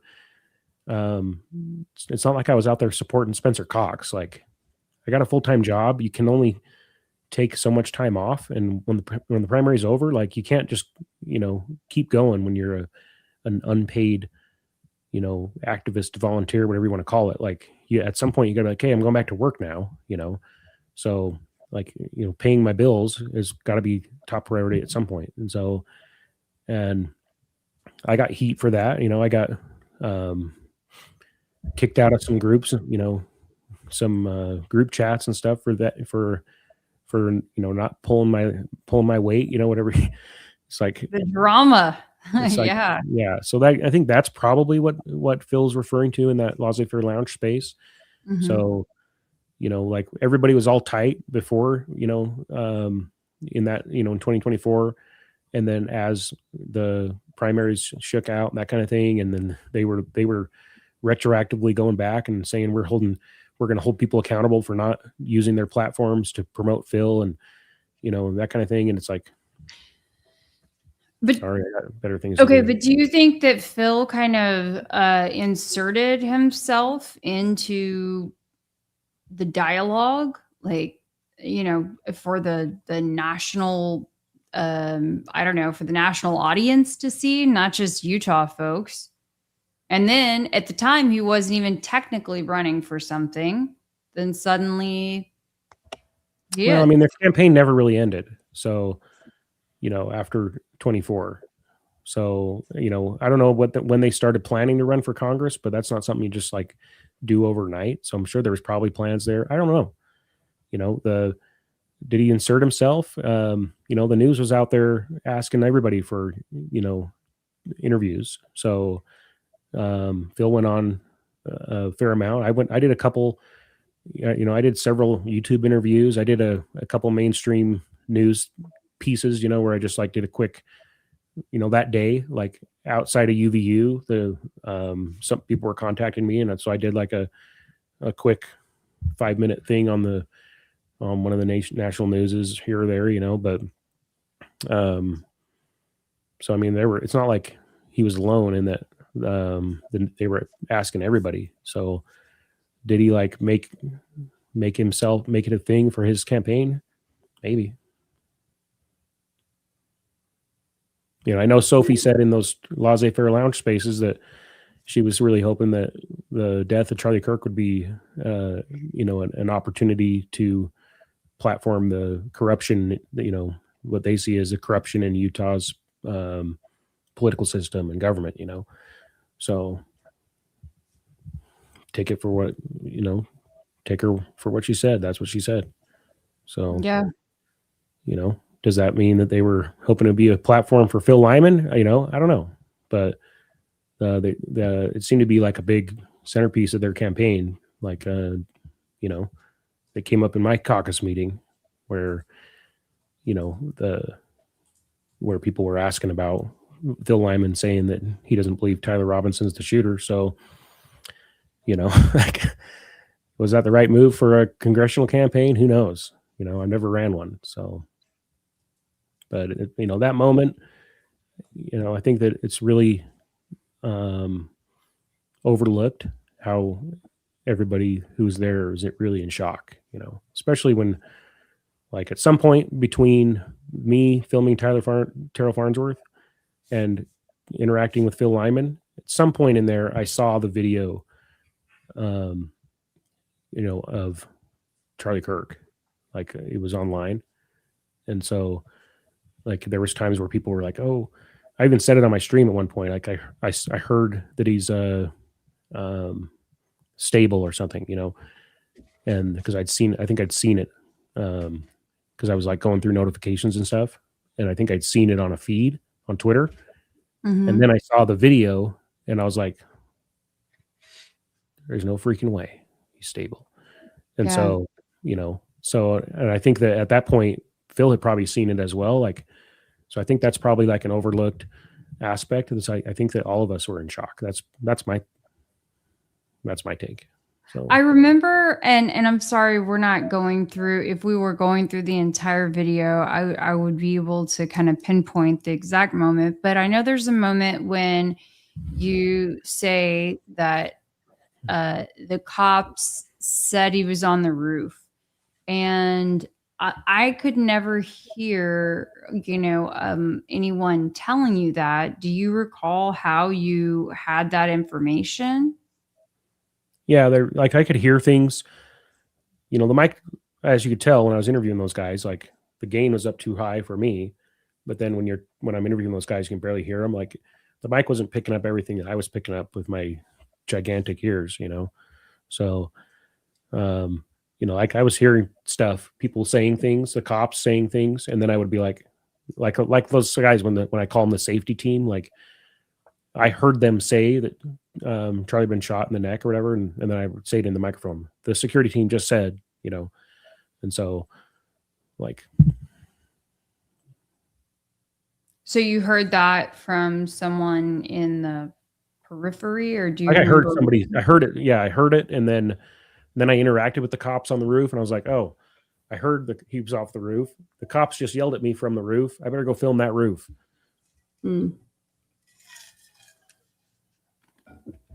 Okay. Goofy Mom of 5 Kiddos, thank you for the $2 super chat. Are you upset that Thomas Massey lost? Not particularly, no.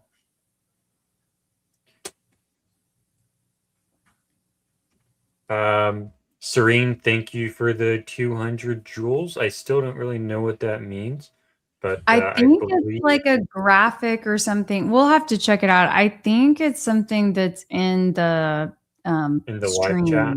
Yeah, it's in the live chat. Thank you for that. And then so they said flow state, and then they said flower. Maybe that's the cartoon that it.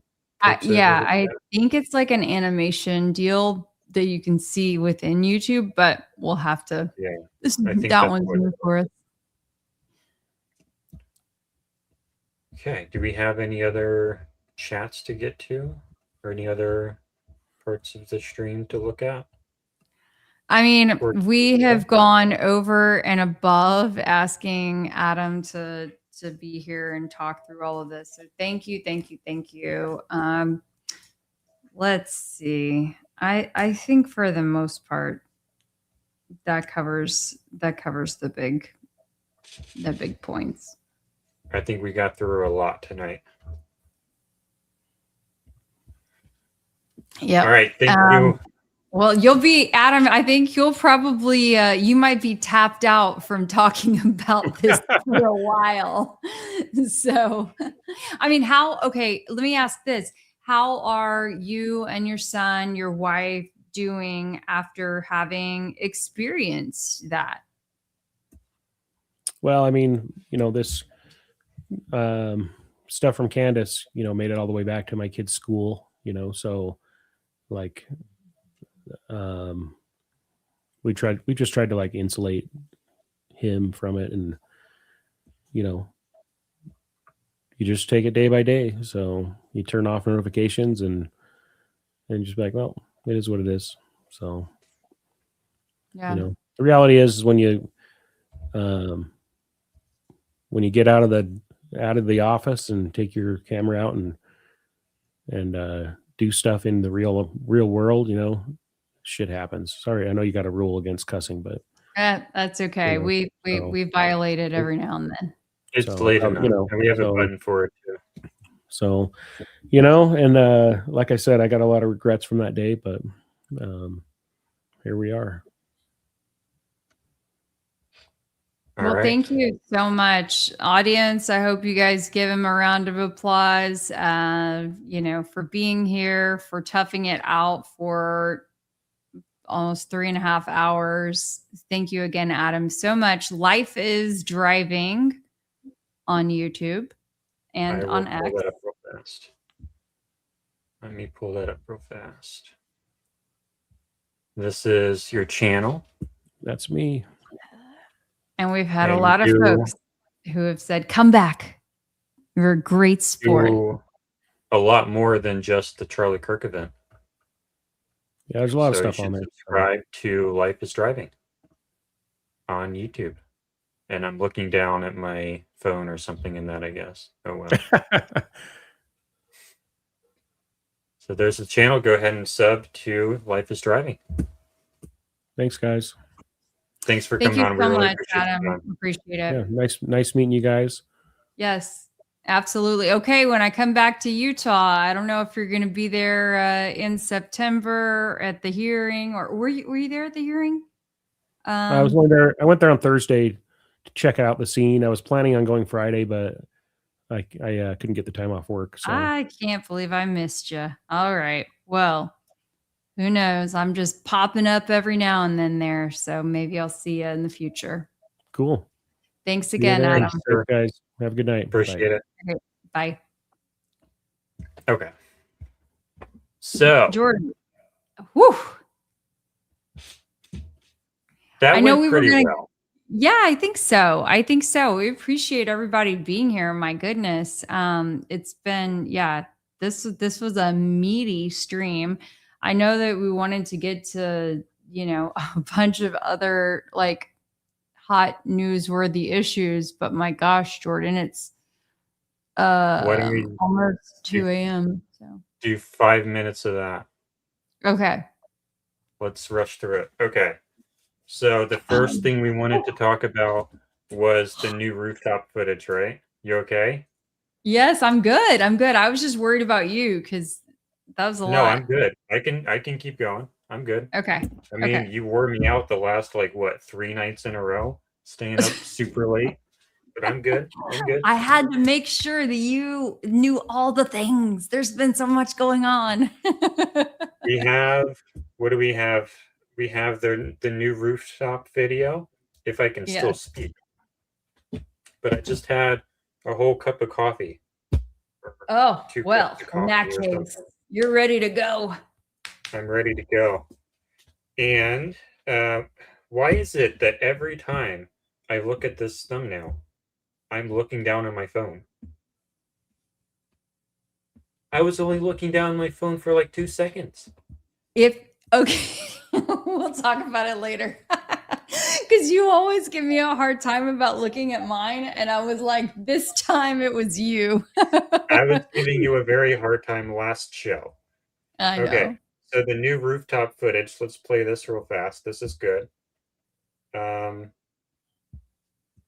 right, so this is the new rooftop footage that Candace released a couple nights ago.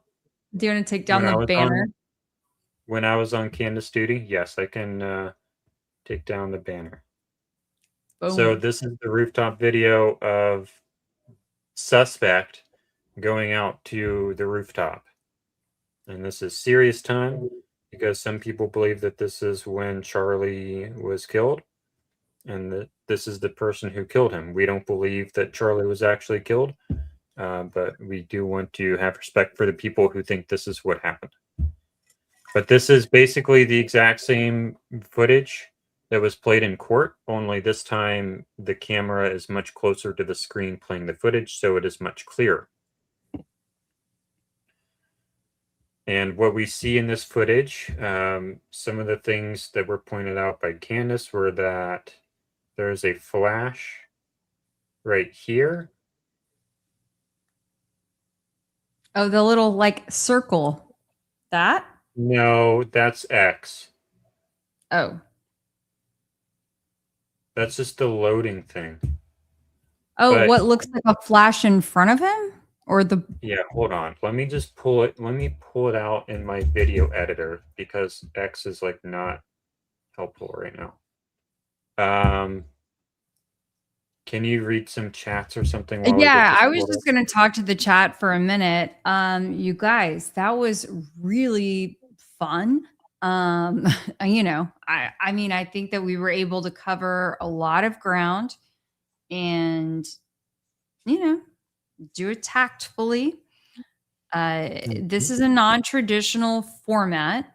And so, I mean, I'm still learning in terms of like my old life was doing these interviews in person, right? And there's just a different vibe. So when you've got a live chat going on and then you're speaking to someone virtually and, you know, you've got a video that you're talking about and you're trying to integrate the audience. And I mean, there's so much like going on and we all have different thoughts, different opinions on it, different things we want to hone in on. And yeah, I just think all in all, we collectively did a great job. So thank you all for being here. Yes. And you did a great job, Kelly. Well, thanks. You too, Jordan. Thank you. Thank you. Okay, I have this in my video editor now so we can actually see it properly without the spinny thing coming up every 2 seconds. All right, so what we see him do is he runs up here, then he hangs a left, then he does this military crawl. I don't necessarily know that it's actually a military crawl, though. I mean, it kind of seems like you're just ducking while moving. I don't know that it's a super technical military crawl. I mean, you're just going up to the edge of the roof, keeping a low profile. Mm-hmm. I mean, maybe someone in the military who's trained that before can tell me otherwise, but to me, it just seems like he's moving. This is the flash. You see? Oh, in front of him. Yeah. Yeah. And Resolve, like this is why I do not use Resolve. I cannot zoom in on this. I wish I could zoom in. This is why I use Blender. But that's the flash. I mean, could it be a car or not that one? But we do have because God, I can't zoom in.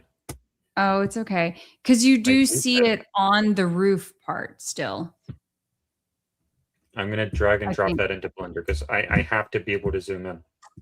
Okay. I must be able to zoom in. You must. You have no idea how infuriating this is. Okay.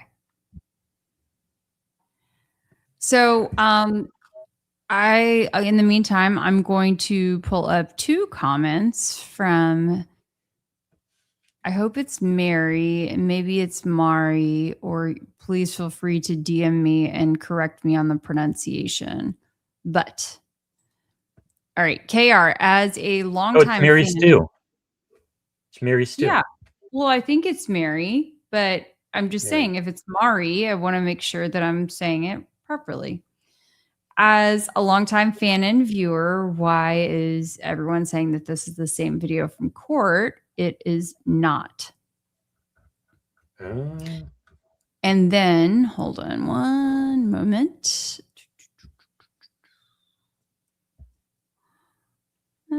I saw she had another one, and I thought I had it pulled up, but just a second. There we go. So Jesse on Fire pointed this out. This is not the same video played from court. How do they know that? I don't think that Billy and Brandy disputed. I thought that they said that it looked like the video that they saw in court. Well, let's pull up the video from court, shall we? Well, that's going to be different though. If we're talking about two different videos, there's the video that was publicly displayed in court over the live stream, and then there is video that was shown to them on Friday. Well, I'm talking about the one that we saw in Inside court. That we saw. Oh, by the way, we have an award show coming up next Thursday. Oh, yes. You should watch. Okay. And you should Yeah. nominate your favorite people. So all the Absolutely. 1,200 people watching it, you should go onto our X post on Try and Prove It X. Mhm. So you go to Try and Prove It. Why is it not pull up? Okay, Elon, I'm talking to you right now. How come when I type in Try and Prove It into your search, it pulls up Paramount Tactical? Why is this? Can someone please explain this to me? Okay, so go to Try and Prove It and then go to Articles. And this is where you nominate. These are all the categories. And then you just type in your nomination down here.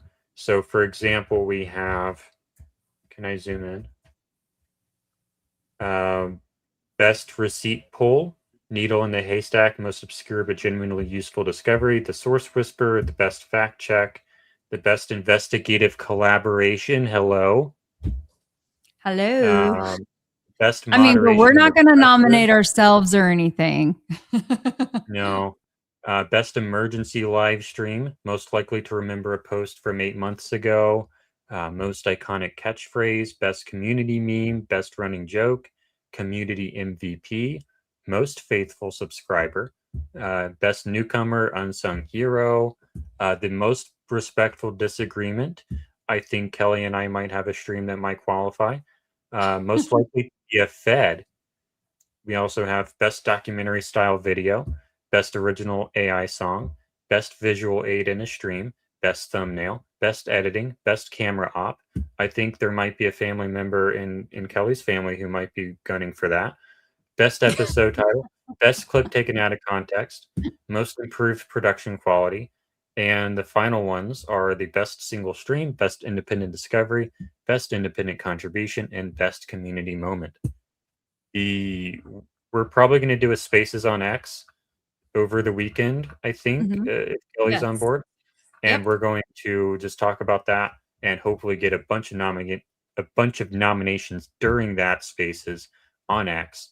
And who knows, maybe we can even stream it to YouTube at the same time to get even more nominations. But anyways, that's We what wanted we're it to be doing. a community building thing. You know, we're so appreciative of everyone, even, you know, I mean, all those who watch, but also all those who we agree with and disagree with, you know, that we have this ongoing dialogue because it has been a long 10 and a half months. And it's like, let's just recognize the work, the sacrifices that people have made as they have taken time away from friends and family and, you know, life to really, hopefully sincerely investigate the case. Kelly, why am I on X right now?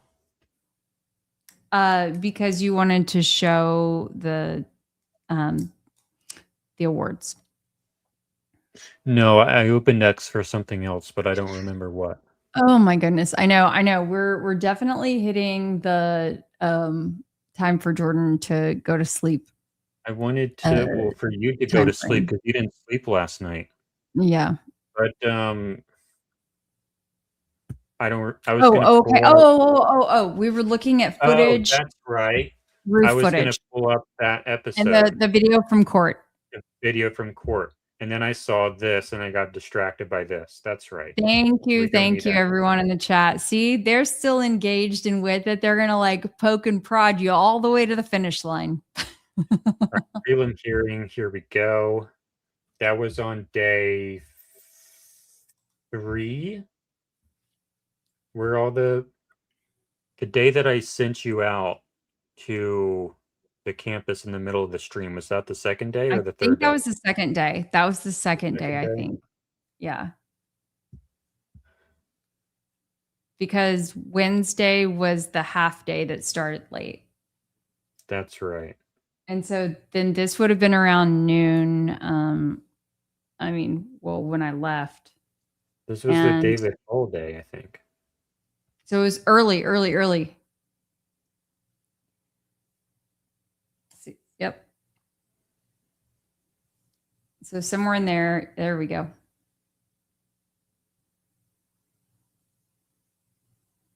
Okay. So, yeah, this is the same footage, I think. This is the same footage, isn't it? Let me zoom out and take the blender.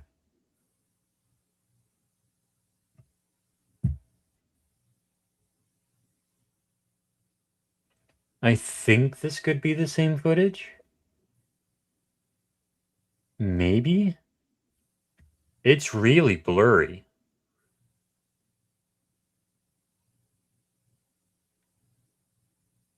I don't know.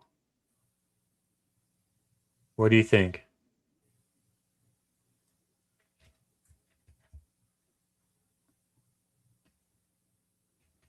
Right now we're not looking at the same like framing at all. Yeah. Right now I'm seeing the parking lot and then the roof. Whoa. I would like for this to... Well, this would be the same video. I think.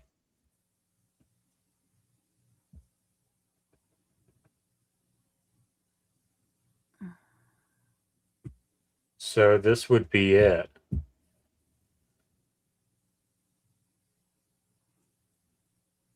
I think it could be the same video. I don't see the green sign though. I don't see the green, I don't see the yellow. I don't see the white steeple in the background that we need to talk about before we end. Yeah, I mean, I think we should just go back to the point at hand. Honestly, it really doesn't matter if it's like precisely the same. I think that the bigger issue was us just proving that the video did line up with what is there in reality. Oh, you mean the steeple? Yeah. Okay, so well, let me get through To me, it the doesn't video really itself. matter if this is precisely the same video and angle as was shown in court. I mean, people are going to dispute that regardless, but I think it's worth, clearing up any remaining question about if this is a legit angle or not. So the way he's lying prone right there, he really shouldn't have... He should be able to hit the pond, but he should not be able to hit Charlie, right? That's our thoughts. Yeah. Yeah.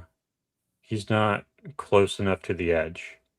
So And yeah, I mean, and in fairness, I think that we were able to get that perspective because of the work that Blake did while he was there.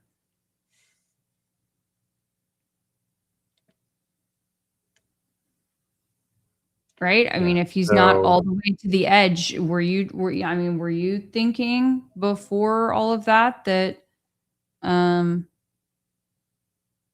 if he wasn't, that he had to be 100% all the way to the edge?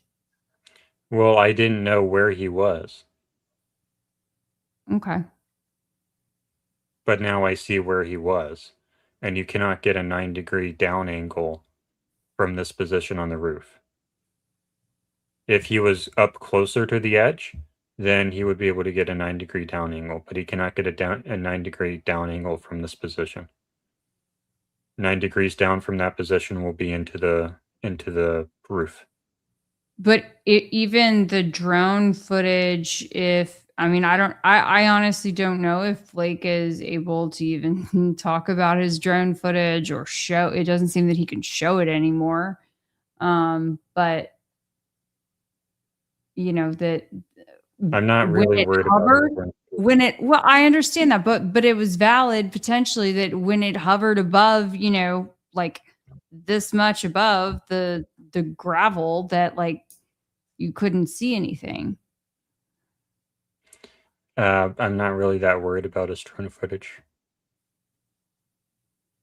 Okay, well then, did you how do you determine then what someone can see or not see from that far away from the edge of the roof? With the 3D model that shows the exact same thing that his drone footage shows. Okay. So yeah, he does that, then he runs away. But yeah, I just hadn't heard anyone talk about like beforehand that that there was not a shot there, even though they've had the 3D model for 10 months or maybe 9 months. We didn't know how close he was to the edge of the roof until now. So okay. So anyways, the alignment here. Let me see if I can get Google Earth up. There was a claim made that I need to pull up Google Earth. What was you want to talk about the coffin, the funeral? While I get Google Earth up. I don't think we need to go back to Google Earth. I think if you feel that that there is no shot to begin with, then no. The alignment, remember? Discussing. No, oh well, yeah. Why don't you alignment. just pull up, the tweet or something versus your tweet versus or if you want to. Okay. Let me see if I can find the tweet. Or did you DM it to me? Or I think you DM'd it to me on X.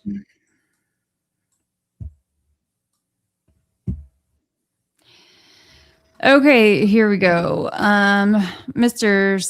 Sice or he deleted the tweet. Mike. Oh, his tweet? Anymore. Oh no, that would be in our live stream. What? The Blake tweet? No, I'm not talking about Blake. Okay, well then what are you talking about? I was talking about your tweet that was put on Try and Prove It that you made last night. Or 2 nights I can last pull up night. that tweet.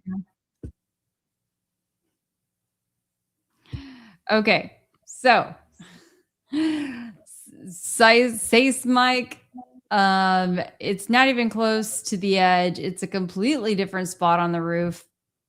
No, it is actually, we're about to show you why it's just fine.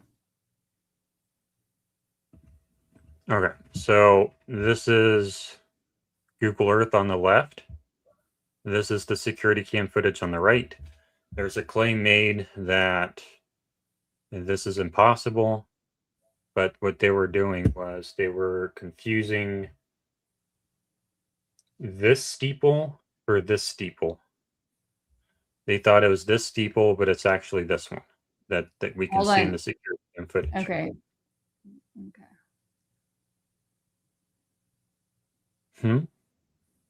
Are you able to, so this picture was confusing to me. It really should be flipped, right? Because from the rooftop, they think that they're looking at the Valhalla or whatever, thought that they were looking at the large rooftop. Excuse me, the large steeple. Let me see how fast I can find this. So I think that angle needs to be flipped. Last time I was so much faster. Oh, here it is. I already found it. Boop, got it. And the steeple's going to be... Where is it? Right here. So you want it to be like this? Well, I want it to be from UVU. This is from UVU. Like this? Yeah, that's totally different from what you were showing a moment ago. Yeah, it's Well, yeah, flipped. because I had it over here. And in this position, that's not where UVU is, right? Correct.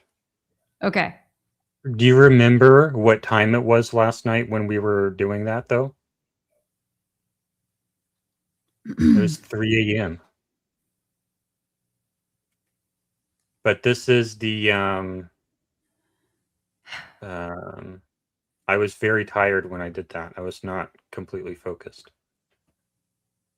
But this is over here.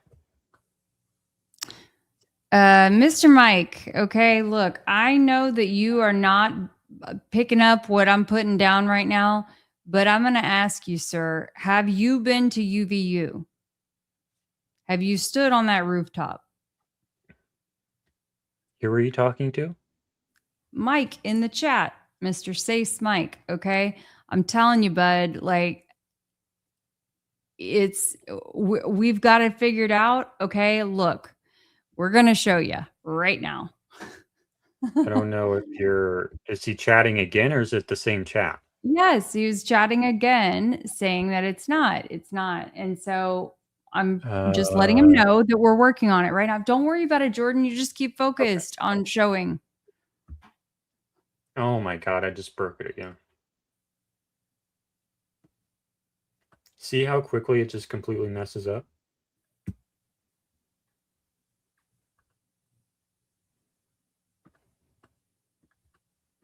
Oh, now it crashed almost.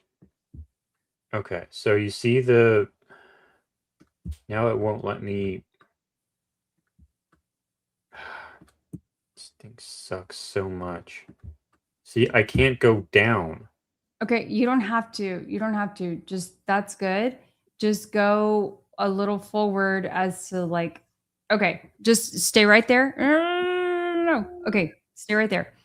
Can you make your mouse bigger? Because if I can remember which. It's hard to see. Accessibility. Accessibility. Okay.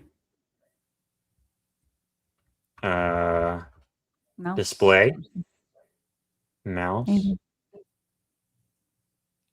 Pointer control. Nope, that's not it.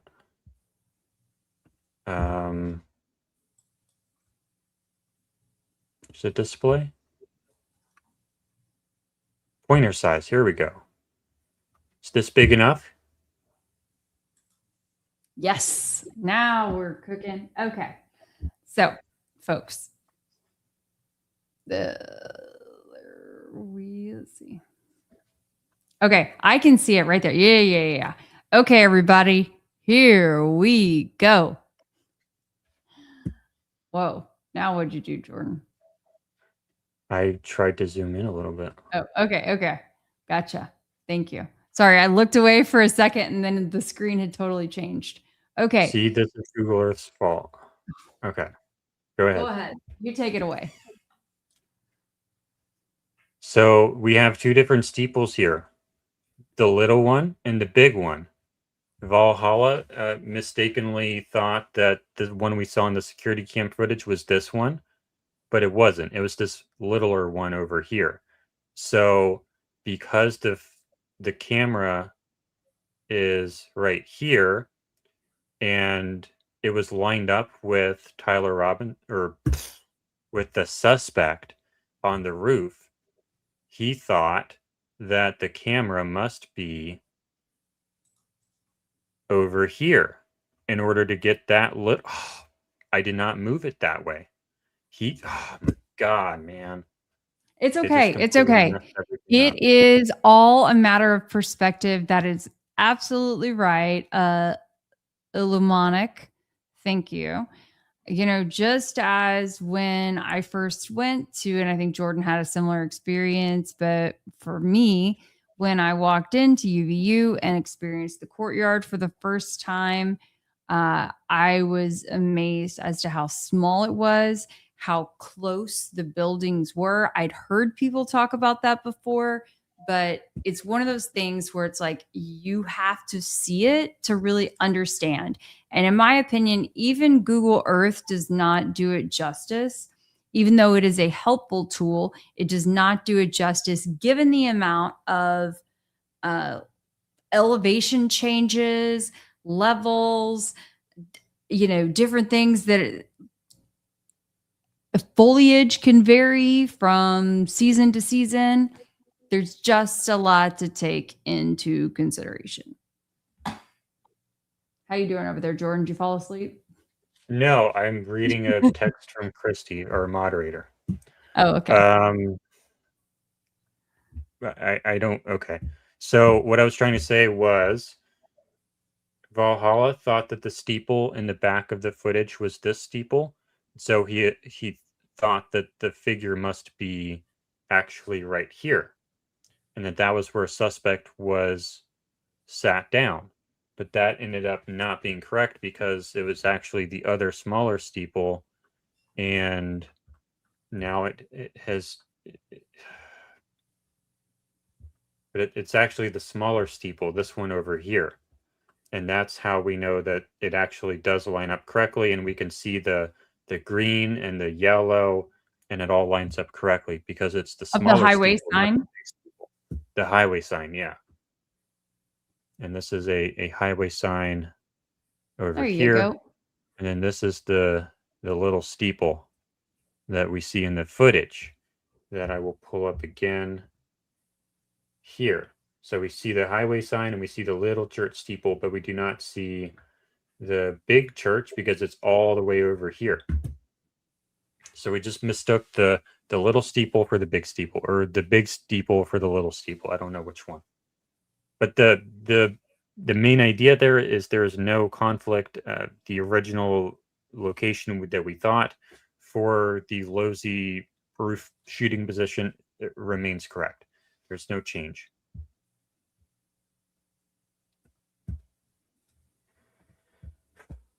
Okay.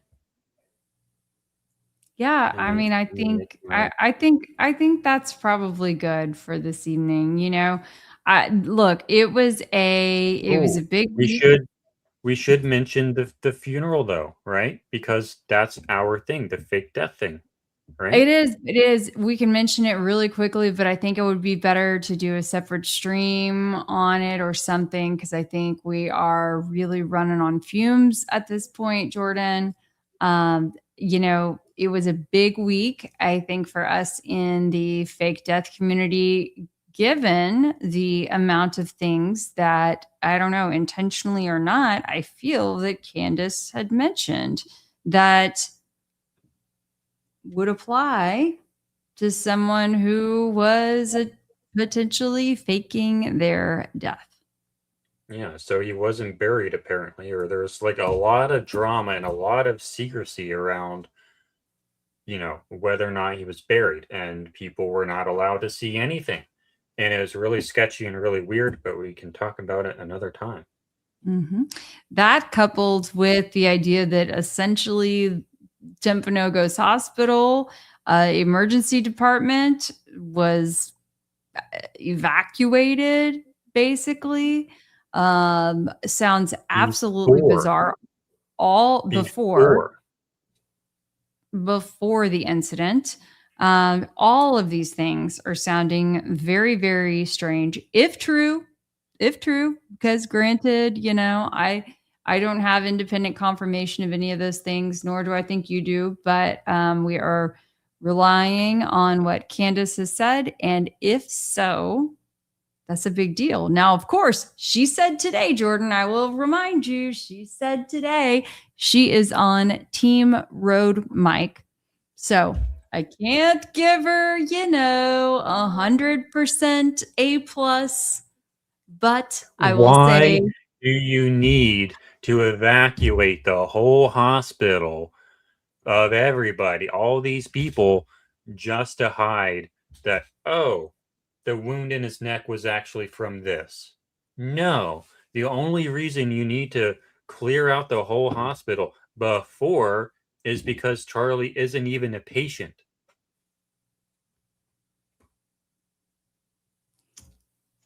So stay tuned for that.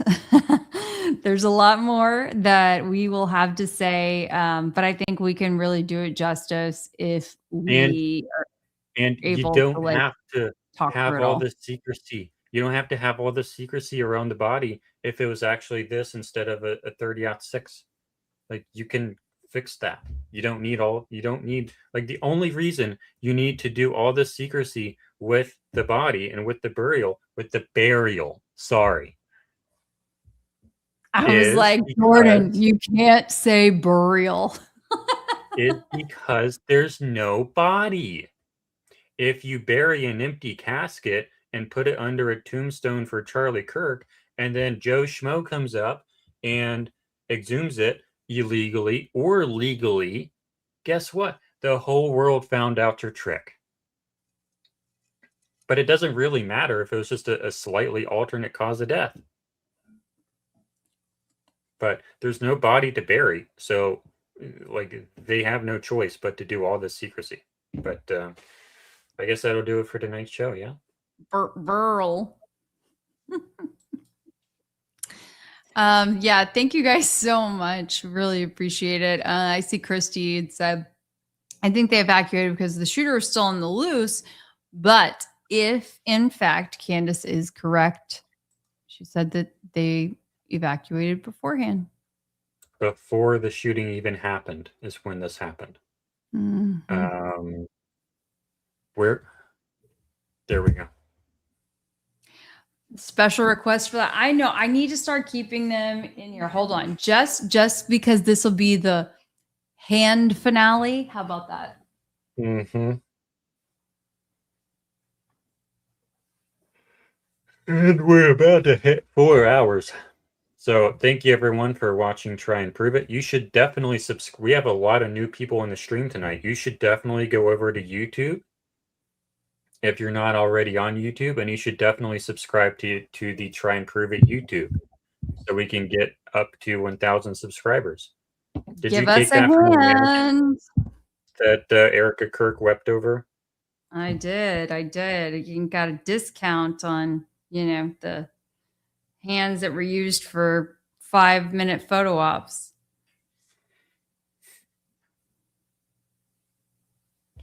All right. Good night, everyone. Thanks for watching. Go ahead and subscribe to the Try and Prove It YouTube. All right. Good night, everyone. Bye. Bye.